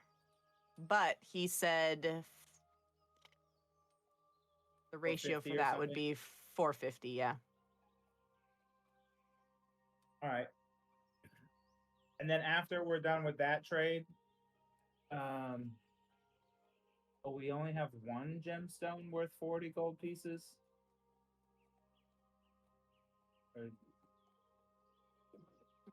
The item description says gemstones? I think it's just one. There's no number. It doesn't. Yeah, it doesn't say how many. Yeah. And then it just says smoky quartz with carved runes. So I'm assuming like that's the one gemstone. Yeah, that's probably my bad adding an S on there. So it's a gemstone. Okay. No, So, we actually have like 100 of them. Probably. All right, did you get the gold conversion? Because I took off the scimitars and the amulet. Yeah, it should be 135 gold added, and we should, Matt. It should be back to 130 because of our trade earlier. Yep. And then I can't need add- just a minute to go to the bathroom, so you guys fix that, and I'll be right back. Gotcha. Okay. So 1 second. Sorry. So it was back to 131 because we zeroed out. And now you got to add 135 because I talked him into giving us kind of a good deal in the scimitars. Plus another 135. Okay. Yes. Perfect. And then plus 450 silver.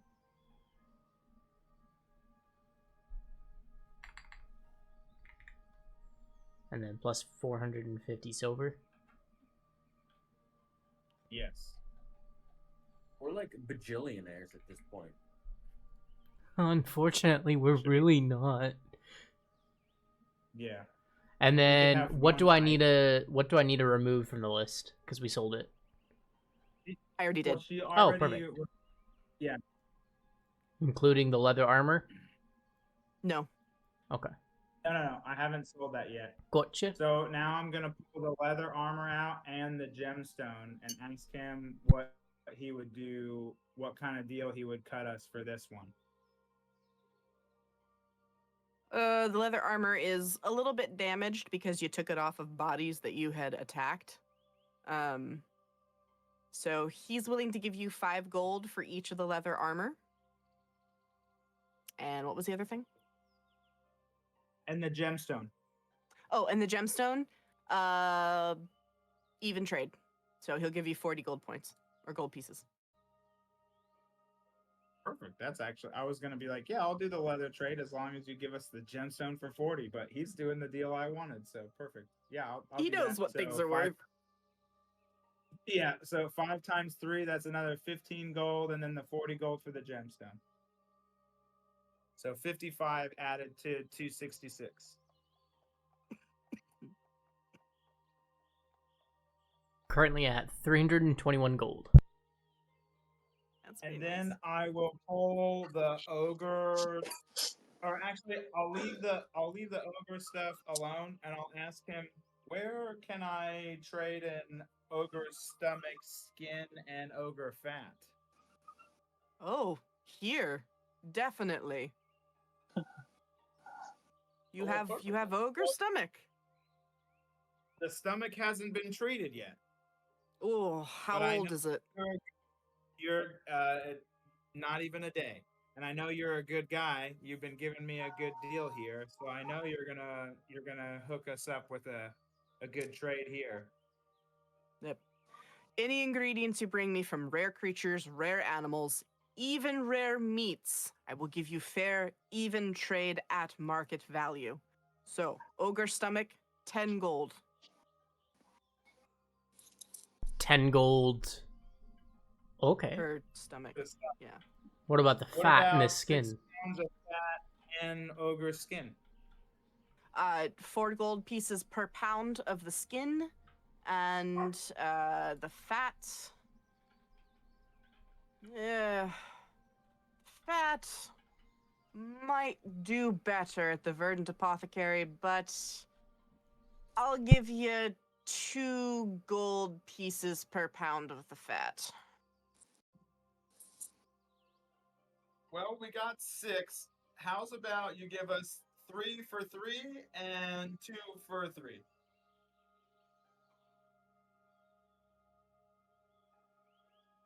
Wait, 3 for 3 and 2 for 3? So 5 for 3? No, so there's 6 pounds remaining. So for Mhm. 3 of the pounds, 3 gold each, and for 3 of the pounds, 2 gold each, like he asked. Deal. So it's That's 15. 20. That's 21, isn't it? For 3. Oh, wait, no. No, you're right. 4 for 4. That's Like a 15. Wendy's. yeah, it's 15 gold. I mean, we got 3 extra gold out of that. That's good. We don't have a pound marker for how much skin we got. We just have ogre skin. They're in It says we have 4-pound 10 increments. pounds. Oh, is it? For a skin, it does. Oh, wait, say yeah, that. 10. It is 10 pounds. Oh, it says it in the description. Yeah, if you Yeah. in the party loot, if you click the item, it'll say how much it costs and then how much of it we have. And he said he would give us 4 gold per pound. Yes. Yep. All right. So for the 10 items, gold. for the most part, he'll just give it to you for straight. Sick. All right. I think that's everything. Is there anything else that we should negotiate for? He sells some items if you'd like to take a look. Let me see. Combine. So just to Are we confirm. selling the ogre skin and the ogre stomach? Yeah, so just to confirm, we've sold the ogre stuff, correct? I think so. Okay. Okay. And then we sold the gemstone and the leather armor. Shit. Matt, did you add the cost of the ogre skin in the? I did. We're Ogre currently stomach? at 376 gold. Okay. What about this Alright. silk sash trimmed with fox fur? 50 gold. Huh. I'll give you 40 gold for it. Well, hold on a minute, and I'm gonna kind of like pull Eldrin aside, and I kind of like this sash. Can I keep it? Yeah, that's fine with me. What about the small mirror set in a painted wooden frame? It's a luxury Yeah, item. let's. So I'll turn around and I'll be like, actually, sorry, friend, the sash not really for sale, and I'm gonna throw it on and drape it over my shoulder all dramatically, and then I'll grab the mirror. Okay. He takes a look at the mirror. That's the mirror set in the painted frame, right? Yes. He looks at it and he goes, 20 gold.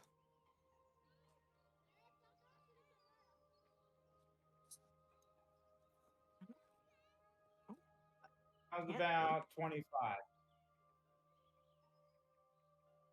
25 is what it's worth. I've given you a good deal. 20. We've been restocking your shelves here. What? How do you say his first name again? Sorry. Damien? Thamian. It's like We've- David TA. We've been restocking your shelves here, Thamian. I'm gonna reach across and just clasp his shoulder gently. We're trying to help you out. Why don't you try and help us out? 25. As you reach across the counter, up onto your tiptoes to clasp his shoulder, go ahead and roll me a perception check. Guidance. We might need. Oh, I heard it. I heard it. I heard the guidance. Perception and then guidance is a D4. Oh Jesus. Oh no. Dorian, are didn't- you hold on. watching? Is anybody else watching this interaction closely? Oh my Yeah. Yeah. Go ahead and roll perception. Yeah, where did all the nat 20s go? Oh wait, Matt took them. Just kidding. Just kidding. You I said rolled a nat perception. 20. Oh fuck. Oh. Okay. Don't worry. Don't worry, he's got it. He gets a 26. Thank you, Ted. So, Oh, Mm.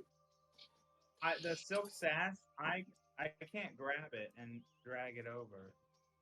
Should I just make the Oh. item? 1 second. yeah, just that's like that. Oh, wait, yeah. It's not Oh, an actual item. The little circle below it is the item for it. I don't know why. Oh, Like you see how there's a Thank circle you, below it Jake. that has nothing next. Yeah. Oh, No. thanks. got I it. don't. Thank you. Interesting. There's a circle right below the little dot that is hollow next to this silk trimmed with fox fur. Okay, sorry, that was off topic. Okay. You're good. So, Tug, you are the only one in the group that notices what seems to be smoke that gently comes out of Thamian's nostrils as he looks at the hand that Dorian has placed on his shoulder. And a low rumble echoes from his throat, and he goes, no deal. You don't even want to barter? I'm gonna point out the smoke to Eldrin. At this point, I'm going to say, hey, we should have Dorian stop touching that guy.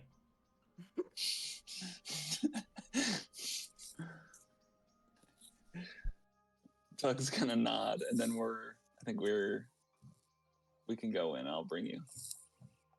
Whee! Just gently pull him back. Alright, I so would I would go dropped- in myself, but I am still in balloon mode. Yeah, you can't. I can't. I'm gonna bring you in there. So the So you link can I do the dropped in. talking. Uh, I'm sorry. Brings me No, in. you're and- Dorian, come here for a second. Come here for a second.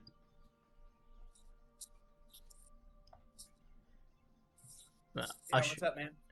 Hey, there's smoke coming out of that guy's nostrils. I don't think you should be touching him. I mean, I'm surprised he would get angry so quickly. We were kind of going back and forth. Completely understandable. I'm just telling you what Tug noticed. I just don't want something to happen. I don't know why, but for some reason, it seems like he's irritated. I don't think he likes being touched. He literally shook my hand like 5 seconds ago. I don't know what to tell you, man. I'm just telling you what Tug saw. All right. I won't touch him, but I'm confused. Makes two of us. So I'll walk back over, and the small mirror set is still like the counter, and I'll pack it up. You said no deal? Okay, no deal. I'll pack it up. Is the ceramic necklace something that we sold, or did we sell a rusty necklace and we still have a ceramic necklace? You still have the ceramic necklace. You sold a pewter necklace. Okay.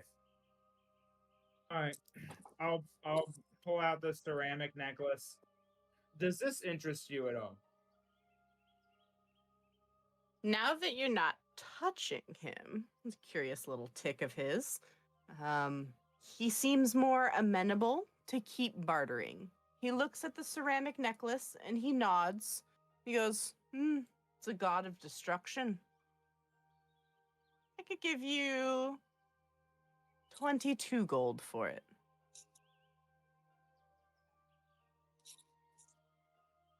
It was undercutting us by 5 before. All right. I like the sound of 22. And you're still not interested in the mirror set at all? He shakes his head. That would make sense, considering what kind of place this is. All right. I'll take the 22 for the ceramic necklace.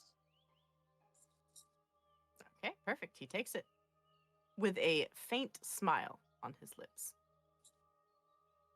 He knows he swindled us.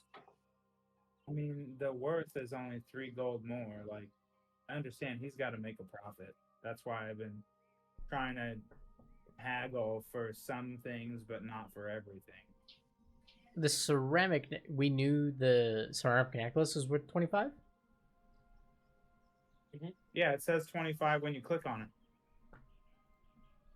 Oh, yeah, it does. Iron forget about idol that. of destruction.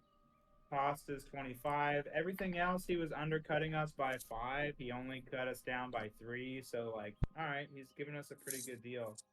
I feel like I've greased the skids at this point. So,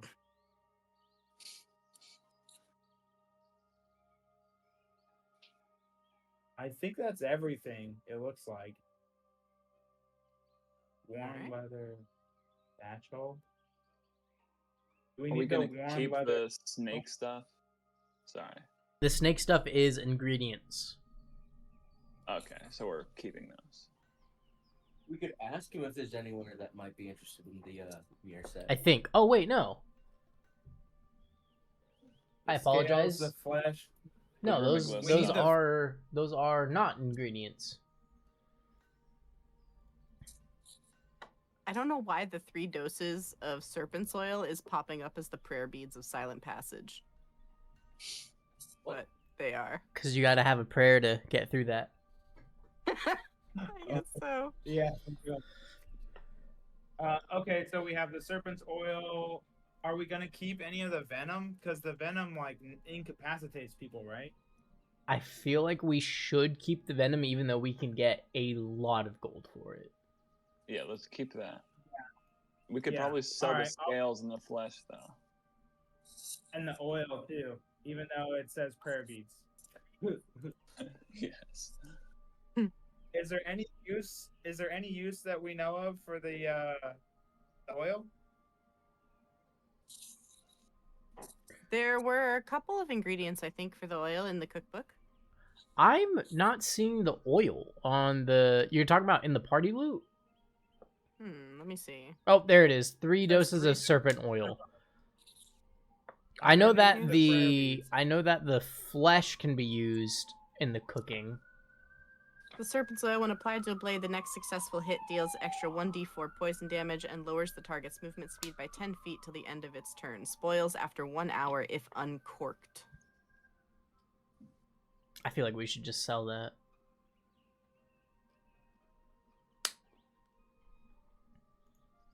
Yeah, I probably. would put that to the martial guys. Do the martial guys want some serpent oil? And this snake flesh is gonna go bad if it goes 1 more day without being treated.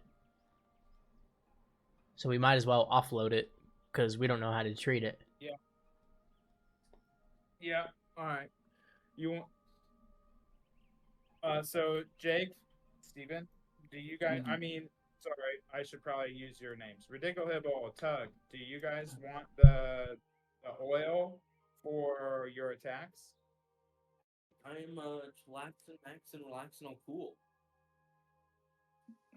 Shooting some b-ball outside of school. Yeah, but then a couple guys who are up to no good started making trouble in my neighborhood. Did you get in That's one really little bad. fight and your mom got scared? She moved, lives with my uncle in Blair. Oh my god. Oh. All right, I'll stop. Good, because I don't know anything else past that. Tug's That's the gonna only shake his part of head the no song after that. Go. Well, Tug, do you want some of this oil, or are you cool with me offloading it? Tug shakes his head no and encourages you to sell it with his hand. All right. So I'm gonna turn back to Thamian. I have one last set of some wares to give you before I start perusing your shop myself. And I'm gonna All pull the snake oil, the flesh, and the scales. All right. Seeing you pull out the vermiglis items, his eyes sparkle. And for the first time, the smile on his lips shows his teeth, which are pointed. And he looks at the party going, "Oh, you saved the best for last. Straight trade, I'll give you whatever you want for it." So he's basically saying 25 gold per pound of flesh, 50 gold per scale. If you were to sell the venin, 100 gold straight per vial of that. Serpent's oil, 50 gold per vial. How Then much we of the got scales do we have? 3. Because it doesn't. I don't think it says. So the serpent's oil. Well, he doesn't. I didn't show him the venin. I kept the venin Okay. in the pot. We got 3 vials of the oil, so that's 150 gold. The flesh is 25 per pound. I don't see how much pounds we have though. Goodness. I hope that had been recorded. Let's see. Let's just roll. We'll roll again. It was a D10, I thought. Yeah, collects 4d10 pounds of flesh when successful. Oh look, it equals the same number anyway. Wait. Four. It's 4 of them. 4d10. 1, 2, 3, 4. Let's go. Oh shit. Damn. 25. Oh my god. 25 gold per pound. Let's go. Hmm. That last one's 250 gold itself. Mm-hmm. This is expensive stuff. Okay, so what does the flesh come out to totally? 10, 15, 21, 28. So 28 times 25. And then plus 150. So 700 plus 150 is 850. So 850 plus our total gold of 398. We have, so I don't know how many scales we have, but it says 50 gold per scale. Is that a D6 per? That probably was the D6. So let me, because they have to be perfect scales. Yeah. Why can't we have some merch? Flex 1D. Actually, no, 2D6 scales. Give me 2 6s. Please give me 2 6s. And boop, boop. What's our total? 8. 8 scales? Yeah. Holy fuck I got balls. a 6 and a 2. So 8 times 50? My prayer was halfway heard. It pays off to hunt dangerous things. Okay, so he's gonna give us 1,250 gold for the lot. No, Sounds I about feel right. no, it's more than that. Hold on. Oh wait, no, never mind. I was adding in our party fund. Hold on. I added all the math. All right. Damien, I can see that you are very excited about these wares. You say you'll give us 1,250. I say you should give 1,300 even. He looks at you, grinning ear to ear, and holds his hand out. Deal. I'm gonna clasp his hand, very excited, shake it, He's about to sell all these things for like twice their actual worth. and I'll take the 1,300 gold. Nice. He takes a bit of the flesh, which you know, if cooked incorrectly, can cause paralysis and death. And he just takes a bite of one of the pieces, as if Cool. it is the most succulent meat on the face of the planet. And he lets out a hearty sigh as he finishes, and he goes, marvelous. Absolutely He's not marvelous. selling. Come back anytime that you want to sell me more vermiglis. Are there any other creatures that are high on your must-eat list? Several. Find them, bring them back, and who knows?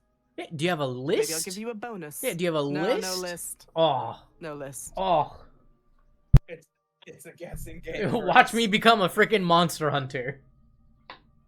Yeah, I feel like that's what's happening right now. I mean, we're planning on doing it anyway. Our party fund is currently at 1,698 gold. Now are we bajillionaires? Should we? We got to remove the oil, flesh, and scales. After he takes a bite of the flesh, I'm gonna look kind of quizzical. Hey, do you feel funny when you eat that? When I eat it, no. But it'll kill you dead. Why can you eat it? Have you been slowly making yourself like poison resistant against it or something? Before answering, he will take another small piece of the flesh and snap it up, giving a little burpy, smoky exhale after he eats it. And he chuckles and shakes his head, and he goes, you're too new. What is this man? Doesn't trust you Part yet. dragon? Is he just got a Is he just got a stove in his gut that he's cooking it as he's eating it? Ooh, maybe. Well, maybe one day you'll let us know. And I'm gonna start perusing his wares. All right, and that is the link I sent to the chat. Rather than importing all of this bullshit into Fantasy Grounds, I'll just... This is a rural locale. So if there's a check mark by the item, he has it in stock. Oh, that's dope. That's so cool. Hell yeah. Oh man, so he doesn't have padded light armor. Can you wear armor as a barbarian? Leather. What? Yes. I thought you get bonuses Well, for we not just- wearing hey, armor. he has leather armor now. We hooked him up. He's got leather now. We Oh, said yeah, that's true. I don't That's think true, we he wanna does buy have that leather leather. now. Oh, No. yeah. I thought he got bonuses for. I haven't played barbarian in forever. Well, Well, no, I do get bonuses for not wearing armor. It's just there's nothing stopping me from wearing armor. fair enough. And in fact, there's actually some armor that it's better to wear than to just get the no armor bonus. Oh. Huh. So then it would also make me super loud like you guys. Yeah. Ew. Then I can't go sneaky sneaky, even though I can't do that anyways, because my feet just shuffle too much. Ooh, should we no, okay, it's just a case. It's a case for a map or a scroll. I thought he was selling a map. I was like, oh yo, should we buy a map maybe? You did just get your map updated at Agatha's. That's true.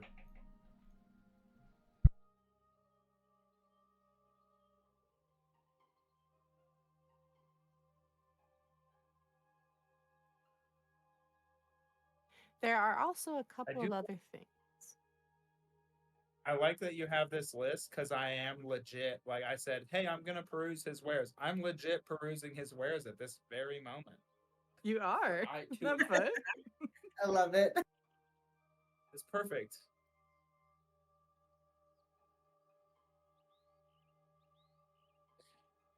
I'm gonna lean over. Is anyone standing to me as we're like looking at stuff?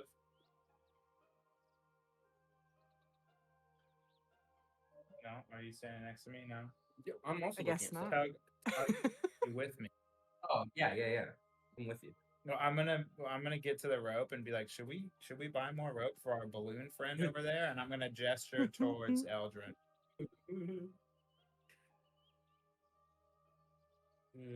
I don't know. He might go wandering. Yeah, that's why we need the extra rope. Eldrin, I should let you know that you could push yourself around with your quarterstaff. Like you're a boat. Oh, I'm definitely rowing myself around while I'm looking at stuff.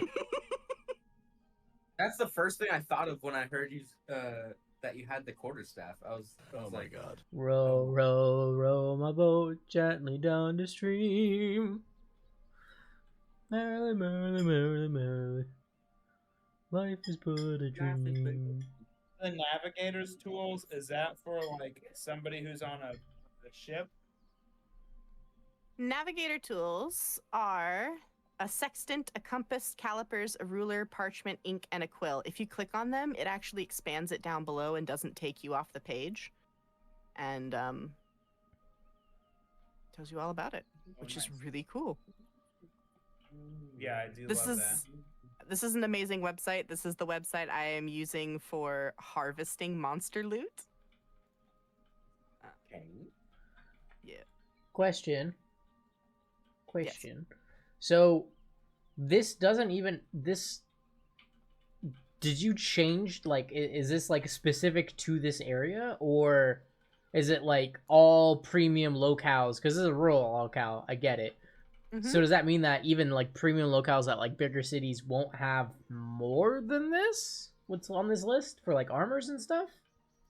They will. So I will Okay. be adding certain things. Like I just added 3 items that Thamian has specifically at root and scale provisions. Okay, cool. Yeah, Cool, so cool, each place will have unique items as well. Okay. Because I'm on the lookout for breastplate or half plate armor. Okay, gotcha. My end game I'm on the armor lookout is going to for- be half plate armor. You can commission I need, like, craftsmen to make it for you too. It's expensive. 750 gold. How much is it? 750 gold.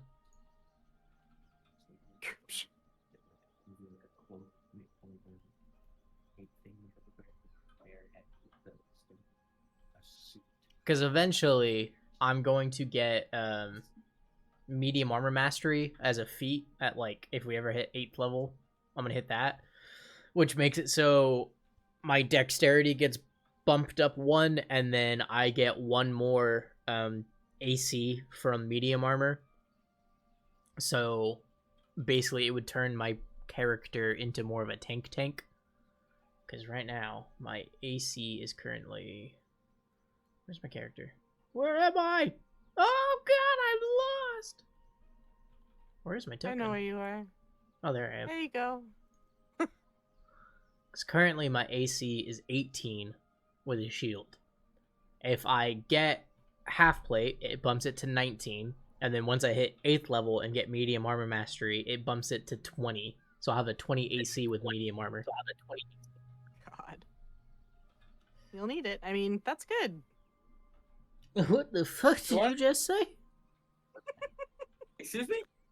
Or I could get the much cheaper breastplate, which is 14, so it would stay where it is right now. And then at 8th level, it would become 19, and I wouldn't have disadvantage on stealth checks. So, it's something to ponder. I have a question for Thamian. All right. Do you have any bear skin? Bear skin. Yes, preferably with the fur still on it. Bear skin. Bear skin. Bear Check skin. the back. High or low? Hi. Please. Ooh. Just barely. Literally just barely. As as Thamian walks back out, he walks back out with a beautiful pale white bear skin. And he holds it up and he goes, This was delivered by a provisioner several years ago. I'd almost forgotten about it. I would part with it. Special bear like this only be found in one place. 250 gold. Oh, Jesus. It's a white bear's. 250 gold. Make it 200, friend, and we will be exclusively shopping here. He also needs to, have it molded to his specific measurements. He looks at you curiously, looks at Ridigglehibble, looks back at this, notices that the white of the fur matches Ridigglehibble's fur, and goes, It was likely meant for you. Color. Deal. Yes. Or will you pull 200 off of the party loot? It's a lot, but It is done. now you gotta ask him where to get it. Do you know where I could get this tailored into a suit? A suit. Oh well, I mean, tailored, crafted, anything. Take it down below to the guild hall of the Spring Rose. Alrighty, sounds good. Thank you, thank you. Mhm. Guild Hall, Spring Rose. Got to put that in my notes.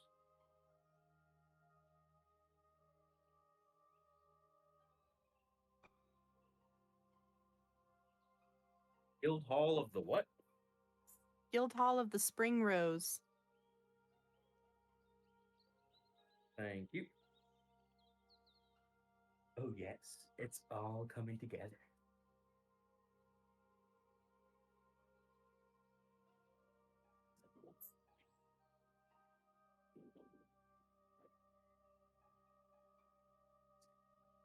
He said that it's the Guild Hall of the Spring Rose. Oh shit! The guild will make your suit for you. Yes. That's dope. For a cost, but yeah, they'll make it for you. You can either trade work Oh, wow. or pay for it. Indentured servitude. Yeah. I'll work for it. Already paid a hefty sum. Give me right now. To put that in the group chat. But you guys are so rich.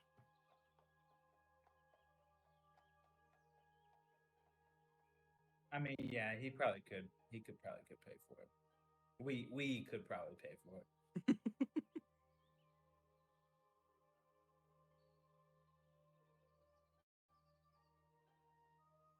I mean, what's 1,600 divided? That's probably his portion anyway. 1,600 divided by 5. Oh yeah, it's still over 300, so he would have been fine. But I still think we should just keep it the party loot because Save us again and just save us later. I got a feeling like even when we're doing your armor stuff, Eldrin, we're probably just gonna be pulling from the party loot. Like we'll just use the party loot to try and take care of the whole party as we're going through. I mean, technically, if we wanted to just liquidate the silver and copper, it's at a 10 ratio. So theoretically, we actually have, you know, an extra 60 gold. Yeah, 61. No, 60. Technically. Well, the 80 copper would be 8 silver. And Yeah. that 6. The 6 would turn into a 1. It would turn into like 14. Would it be easier for you guys if we just do everything in gold? Yeah. Convert it. Well, we'll do no, it wouldn't, because We should, sometimes, yeah. like, if we have, like, lodgings and stuff, sometimes it'd be 5 silver. It will be, yeah. That's why I was still keeping it because of the inns and stuff. Yeah. I just small. like converting to the tenths. Yeah. And then I mean, we go ahead. You can freely convert as you need to. You don't need to visit a bank or anything. Just convert as Yeah. you need. So I was thinking of like turning that to 6 silver, adding 60 gold, and then probably just, you know, the 80 copper, turn that into 8 silver, so that would be yeah. I'm not the 60 math guy. gold, 14 silver, 0. It would be 60 gold added, 14 silver, and 0 copper. Unless you wanted to add the 10 that's in the 14. It'd be 61 gold and 4 silver and 0 copper.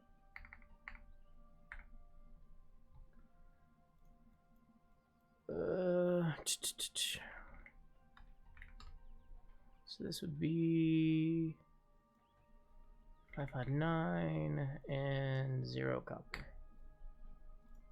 1,559 gold remaining, 4 silver, 0 copper, and an abyssal pearl, which we'll keep as a summoning or magic component in case it needs another pearl that's expensive.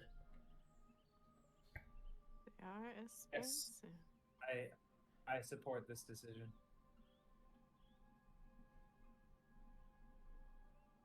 Ooh. Did we sell that rusted locket for 15 copper?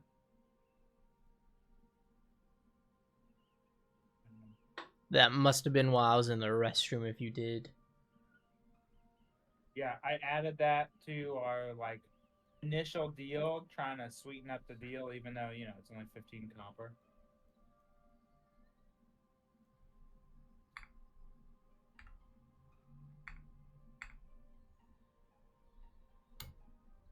Oh yeah, I think we're doing great. Yeah. I mean, you could ask him, Eldrin, for your where we could try and find that plate mail or half plate that you're trying to get hold of. He said I could commission it from the people downstairs, but I don't have the funds per se for it. And it's a long-term goal, so I don't need it right now. Because what yeah, he already mentioned it before. He mentioned that I could have it commissioned by the people downstairs, by the crafters downstairs. Okay. Yeah. I just don't want to make a big purchase because it's like potentially, either 400 gold if I went with a breastplate or 750 gold if I went with half plate, or roughly that. And I don't want to make that big of a purchase what if in the next section we need to bribe someone and they're like, I'll take you for 1,500 gold and we don't got no monies left. Fair. Because remember, bribing people is always an option as well. Indeed it is. As you guys are discussing and perusing his wares, go ahead and roll me a perception check. As people are coming and going from the shop as you guys are shopping. Also, you were saying that he doesn't always have just straight up this stuff. He has other stuff. So I wanted to know what type of random things he had as well. In the chat, self-repairing rope for 150 gold. Rune-etched flint and steel that always sparks even underwater for 100 gold. And foldable cookware sets, enchanted to stay clean for 20 gold per set.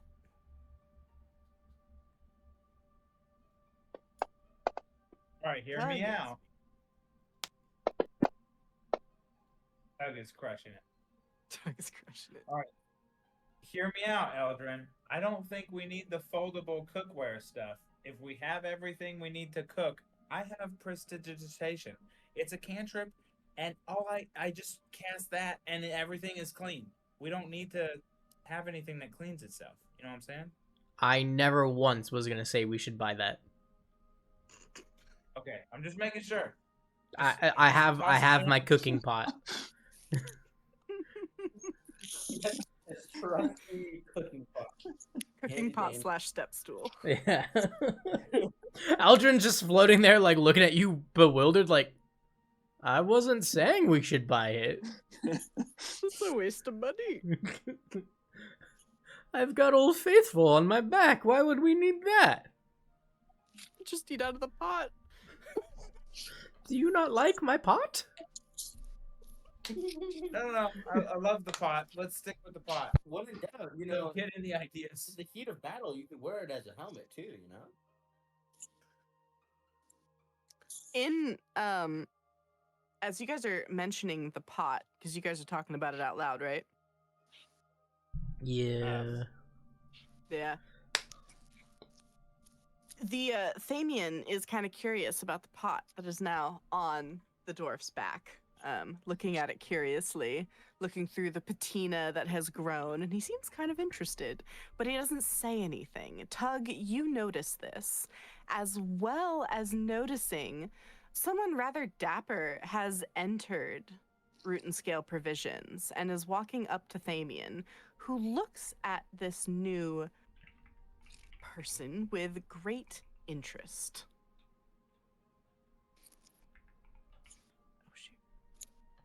Oh shoot. Who all's next to me right now? Me? Eldrin on the rope, but anyone else? This is who has walked in.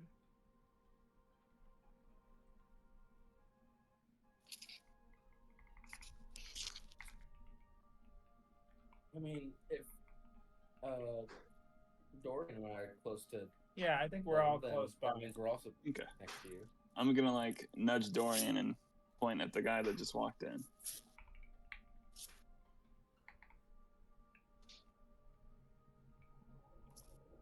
I will also nudge Ridiglehibble and kind of like point with my nose. So like I'll just like use my head nod to point at him. I will also nudge Eldrin and watch him, and then Watch him float away. yeah, watch him float away. Like I'll like guy up to him, and then I just see him floating away. So I look back, like I row myself back. He got one bump, went for the second, and there was nothing there. I'm like, wait, come back.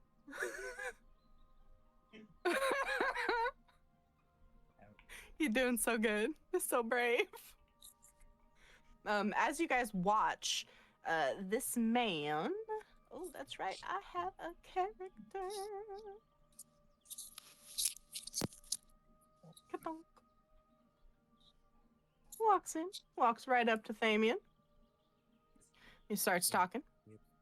You guys are a little bit too far away to hear over the bustle of other people shopping and the sound of the hearth and vine busily serving lunch next door. But they are deep in discussion, and Elijah is transferring over a bag of some sort to Thamian, who grins, tosses it in the air before catching it, and puts it in his own pocket. Is that a drug deal?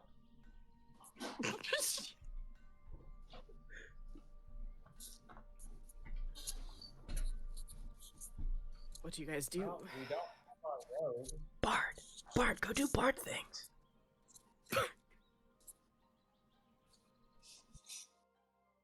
So I'm gonna walk over to the two of them talking. Do I hear anything as I walk up? Yes. As you walk up. Yes. Why I said it like that? What the fuck? What just came out of my mouth? Sudden Valley Girl all of a sudden. Yes. Match. I'm so sorry. Okay. As you walk up, Torian, you catch Thamian asking, the tail end of him asking, have you been getting any rest? Before hearing the man's response, My dear Thamian, resting's the sort of thing you've got to work up to gradually. It's very dangerous to rest all of a sudden. What?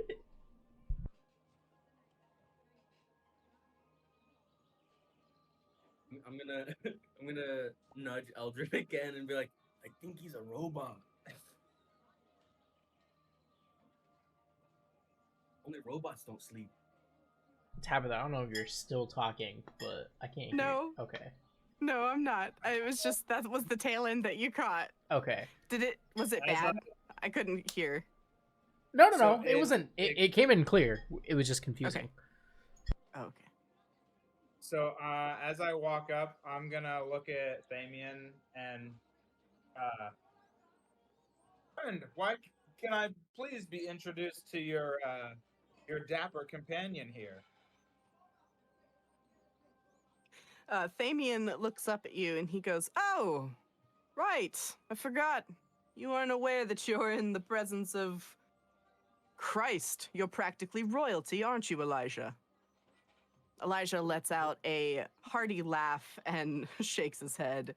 No, Thamian. Not royalty, just I've been here a long time. He turns to look at the party and he says, Elijah Campbell. Captain Elijah Campbell. At your service.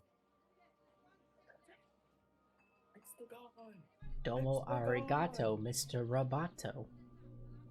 is it coming out robotic? Very. A little bit. Yeah. Oh no. Should I just drop the voice then? No, you need a full commit to No, it. you need to keep it.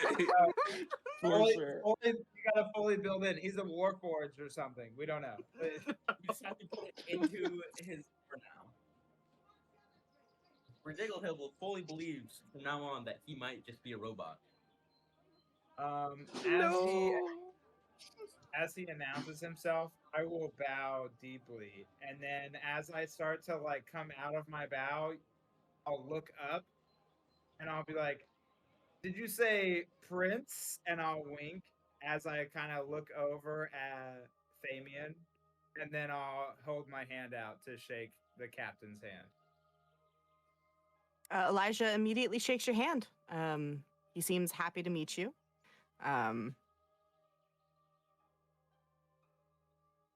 I was lamenting over the voice. Can you repeat what you asked him? So sorry. No. I bowed and I said, "Nice to meet you, Prince." As I winked and I kind of looked over at Famian, kind of like a small jest, as Right. like because Famian called him royalty, and that's when I shook his hand. And then I was Gotcha. gonna say something to follow that after he shakes my hand. Go for it. We were told you were in need of some assistance with your crew. Oh, you were the ones that Agatha was telling me about. You the ones that cleared at Ned's mouth. Yes, we did. The 5 of us, and I'll gesture to the guys behind me, but I know the frog's probably not with us. I wave as I float. What should I do? All right. He kind of gestures around.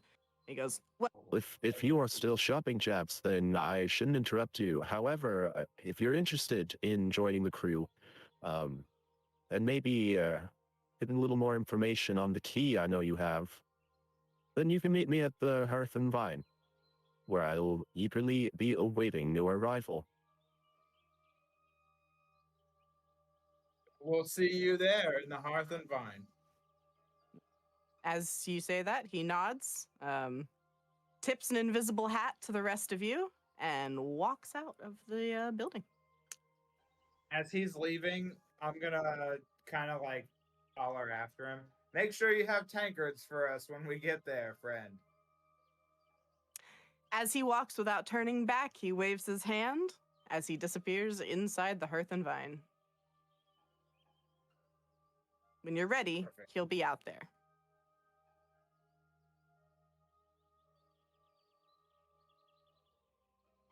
Well, is anybody else still shopping? Commissioning items? Looking for things? I think I'm good. I am also good. Same. I am chilling. I just wanted my bear suit material.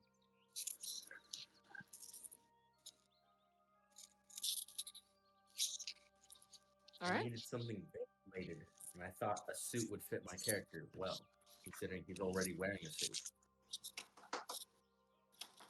And he would be completely white Yeah. So in a now I snow don't even need, biome.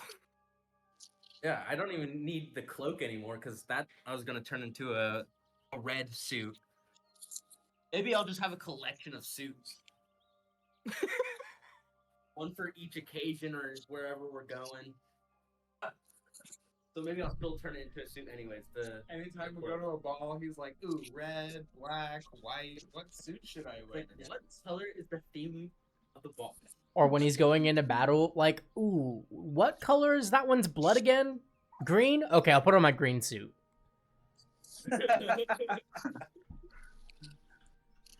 You can't get stains on your suit. And make it so that you could combine all my suits. And so it's just whatever suit I feel like. It's a mood ring suit. It just changes whatever mood you're in. The only thing is that I wanted to keep the properties of the. I mean, if it's mixed together, it Yeah. would still have it. Alright, is there anything that Tug is shopping for?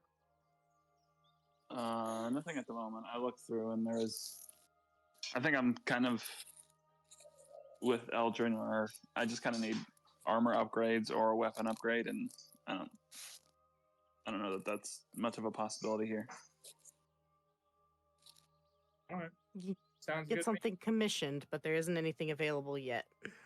Yeah. Well, let's go meet with the captain. As you leave the store, the door opens very slowly, and you notice the sleeping child from earlier is now awake and walking towards the counter. One sec. In root and scale. Yes. Yep. He steps to the counter, but he's too small to reach it. So he pulls a nearby box to the counter and he steps atop, setting his teddy bear on the shelf. And he looks to Thamian and goes, "Good morning, Thamian. Do you have any chocolate today?"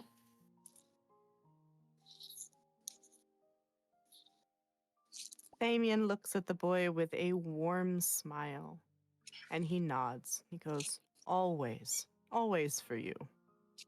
And he reaches underneath the counter and pulls out a little bundle of chocolates in a little baggie that they look homemade, likely from the Vine and Hearth, or the Hearth and Vine.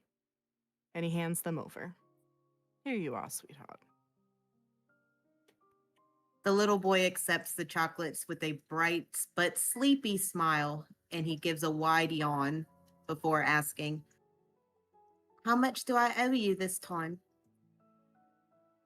Nothing. Nothing at all. "This is splendid. This is absolutely brilliant. Thank you." Damien nods after. He hops off his box and walks behind the counter, sitting by Thamian's legs, and starts eating the chocolates out of sight.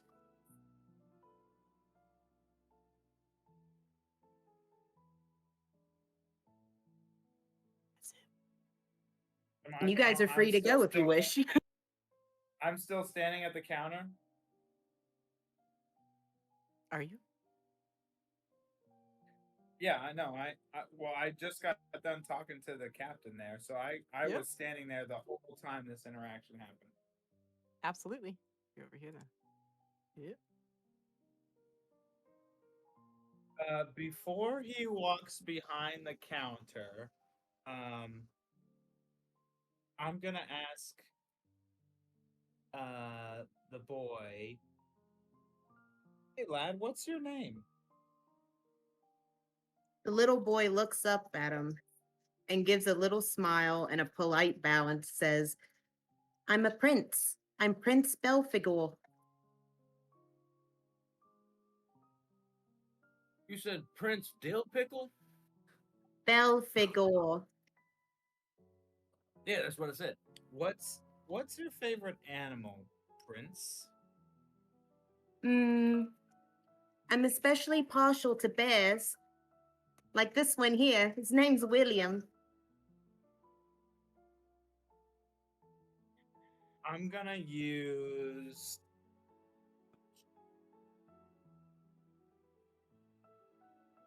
minor illusion. Oh wait, I don't have that anymore. Shit, I got rid of it. Damn it. Oh, I'll use prestidigitation, and I'm gonna make his teddy bear kind of come to life and start walking, and he can see that I'm in control because I'm moving my hand, and then his bear is gonna walk over and give him a hug.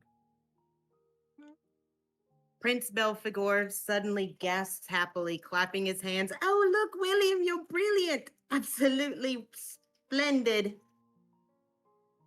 He's never done that before. Thank you." And then I'll pull my staff of flowers out, and I'll produce a tulip. Well, actually, I'm gonna look at the boy and ask him what his favorite color is. Prince Belphegor kind of raises his eyebrow a little, noticing that you're being a bit too kind to him, but he's still smiling. And he goes, Father Baphalel tells me not to be too kind to strangers, but I suppose it's blue. So that's very deep information, and I'm gonna try and hide my reaction. You're gonna have to roll Uh, for that. I mean, I'm a changeling. I have to. Oh, that's true. You'd be fine, yeah. So I'll produce a blue tulip and hold it out to him, and I'll. You said your father is Baphalil? He accepts the tulip, but then looks to his teddy bear and asks, Can you make another one for William? Please, Of sir. course. And I'll make another one from the staff. He holds out his bag of chocolates. Would you like one? There's enough to share. Oh no, son. You can hold on to all of those for you and your friend William there. Source the robot dill pickle. As he puts away the chocolates behind the counter, he stands next to Thamian, another box pulled up so he can see over the counter. And he's like, Father Baphalel isn't my father per se. He's just a leader. It's sort of like the king. And we're all his little princes.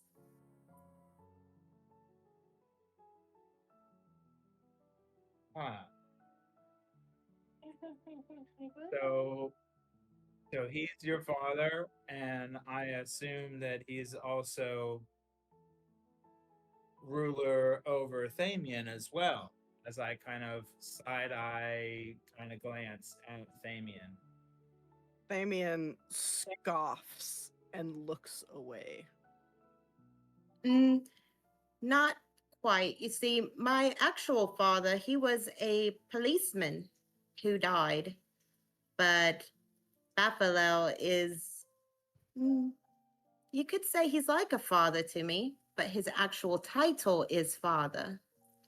Like I said, he's more like the king, and I'm one of his little princes. Isn't that right, William? He makes William nod. How many princes are there? At this, Thamian is gonna step in between and he's gonna say, Look, if you've got more questions about princes, or if you have more questions about Baphalel, take him to Elijah. Leave Belphegor alone. Can I eat my chocolates now? Yes, eat your chocolates. You're fine. Okay, goodbye then. He makes the teddy bear wave goodbye before he hops off of his box and nestles himself comfortably under the counter and starts eating.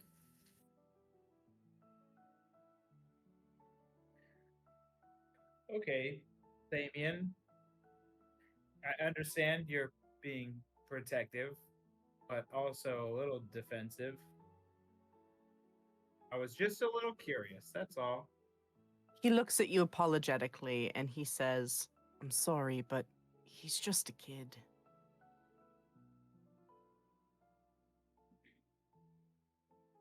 No, I can see that.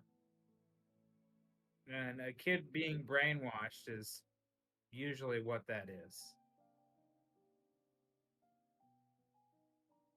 The air starts to feel a little heavy. Go ahead and roll me a perception check, everyone.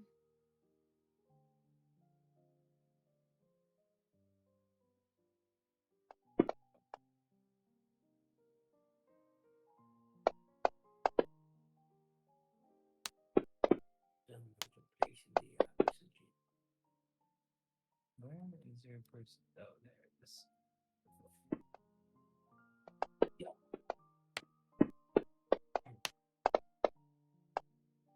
Eldrin's freaking perception is disgusting. Yeah, that was a nat 20. Yeah, and then with my roll for my guidance, it's a 27. Dorian has a 20. Tug gets a 9. And Rodrigo Hibble gets a 10. Kermshug gets a 19. All right. All of you except for Tug, I believe. You can tell this is the heaviness that usually precludes like a thunderstorm. But it feels like a really small location. Eldrin, you specifically realize that this irritation in the air is coming from Thamian directly, but he is holding back due to the rules that keep him in check in Fort Greenwich. He does, however, look extremely unhappy to continue any sort of conversation. I'll It chime smells in. like rain. I'll chime in. Hey, Dorian, he said we should talk to Elijah. We were planning on heading that way anyway. Let's just take our questions to him, eh? But for real, it smells like rain in here. That's weird, right? Yeah, let's go see if it smells like rain outside. And as I'm leaving, as I turn to leave, I'm kind of smirking at Thamian. Like, I know something's up, bucko. He gonna watches say, you leave it's- with glowing eyes. Oh, go ahead. Sorry. I said, oh no, I just said I'm gonna say it sounds like rain while perking my ears. As I'll you give guys you one step more. outside. Why is Gamora? As you all step outside. Oh, sorry. I keep talking. No, you're not. It's okay. The scent of rain and the pressure in the air that precludes like a lightning strike is no longer around. It is clear. It is beautiful, just as it was right before you stepped inside.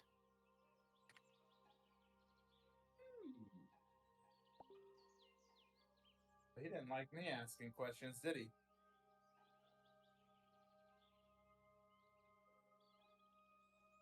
I'm not sure I quite trust him. He didn't like me asking questions. He didn't like me insinuating that he liked Bathilil, and he didn't like me touching his shoulder, but he wanted to shake my hand every couple of deals we did. That guy's peculiar, to say the least. It's not fish. Smoking. Literally. Let's go And find he the ate captain. flesh that's known to like paralyze or kill. Yo. Yeah, he's probably part of the Bathilil. He's evil. Or something. Who knows? He's evil. We'll figure it out later. I mean, he traded us good prices, dude. I can't be upset. Why? Who am I to judge if he's gonna give us a good price for things? Let's find the captain. He's probably already got our tankards getting warm on the table.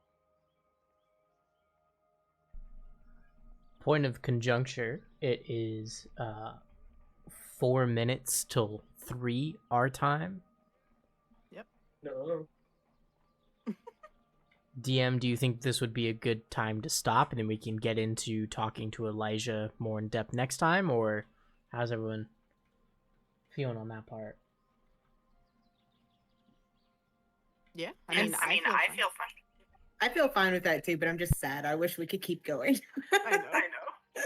But I'm good to stop whenever you guys are. It's up to Jake.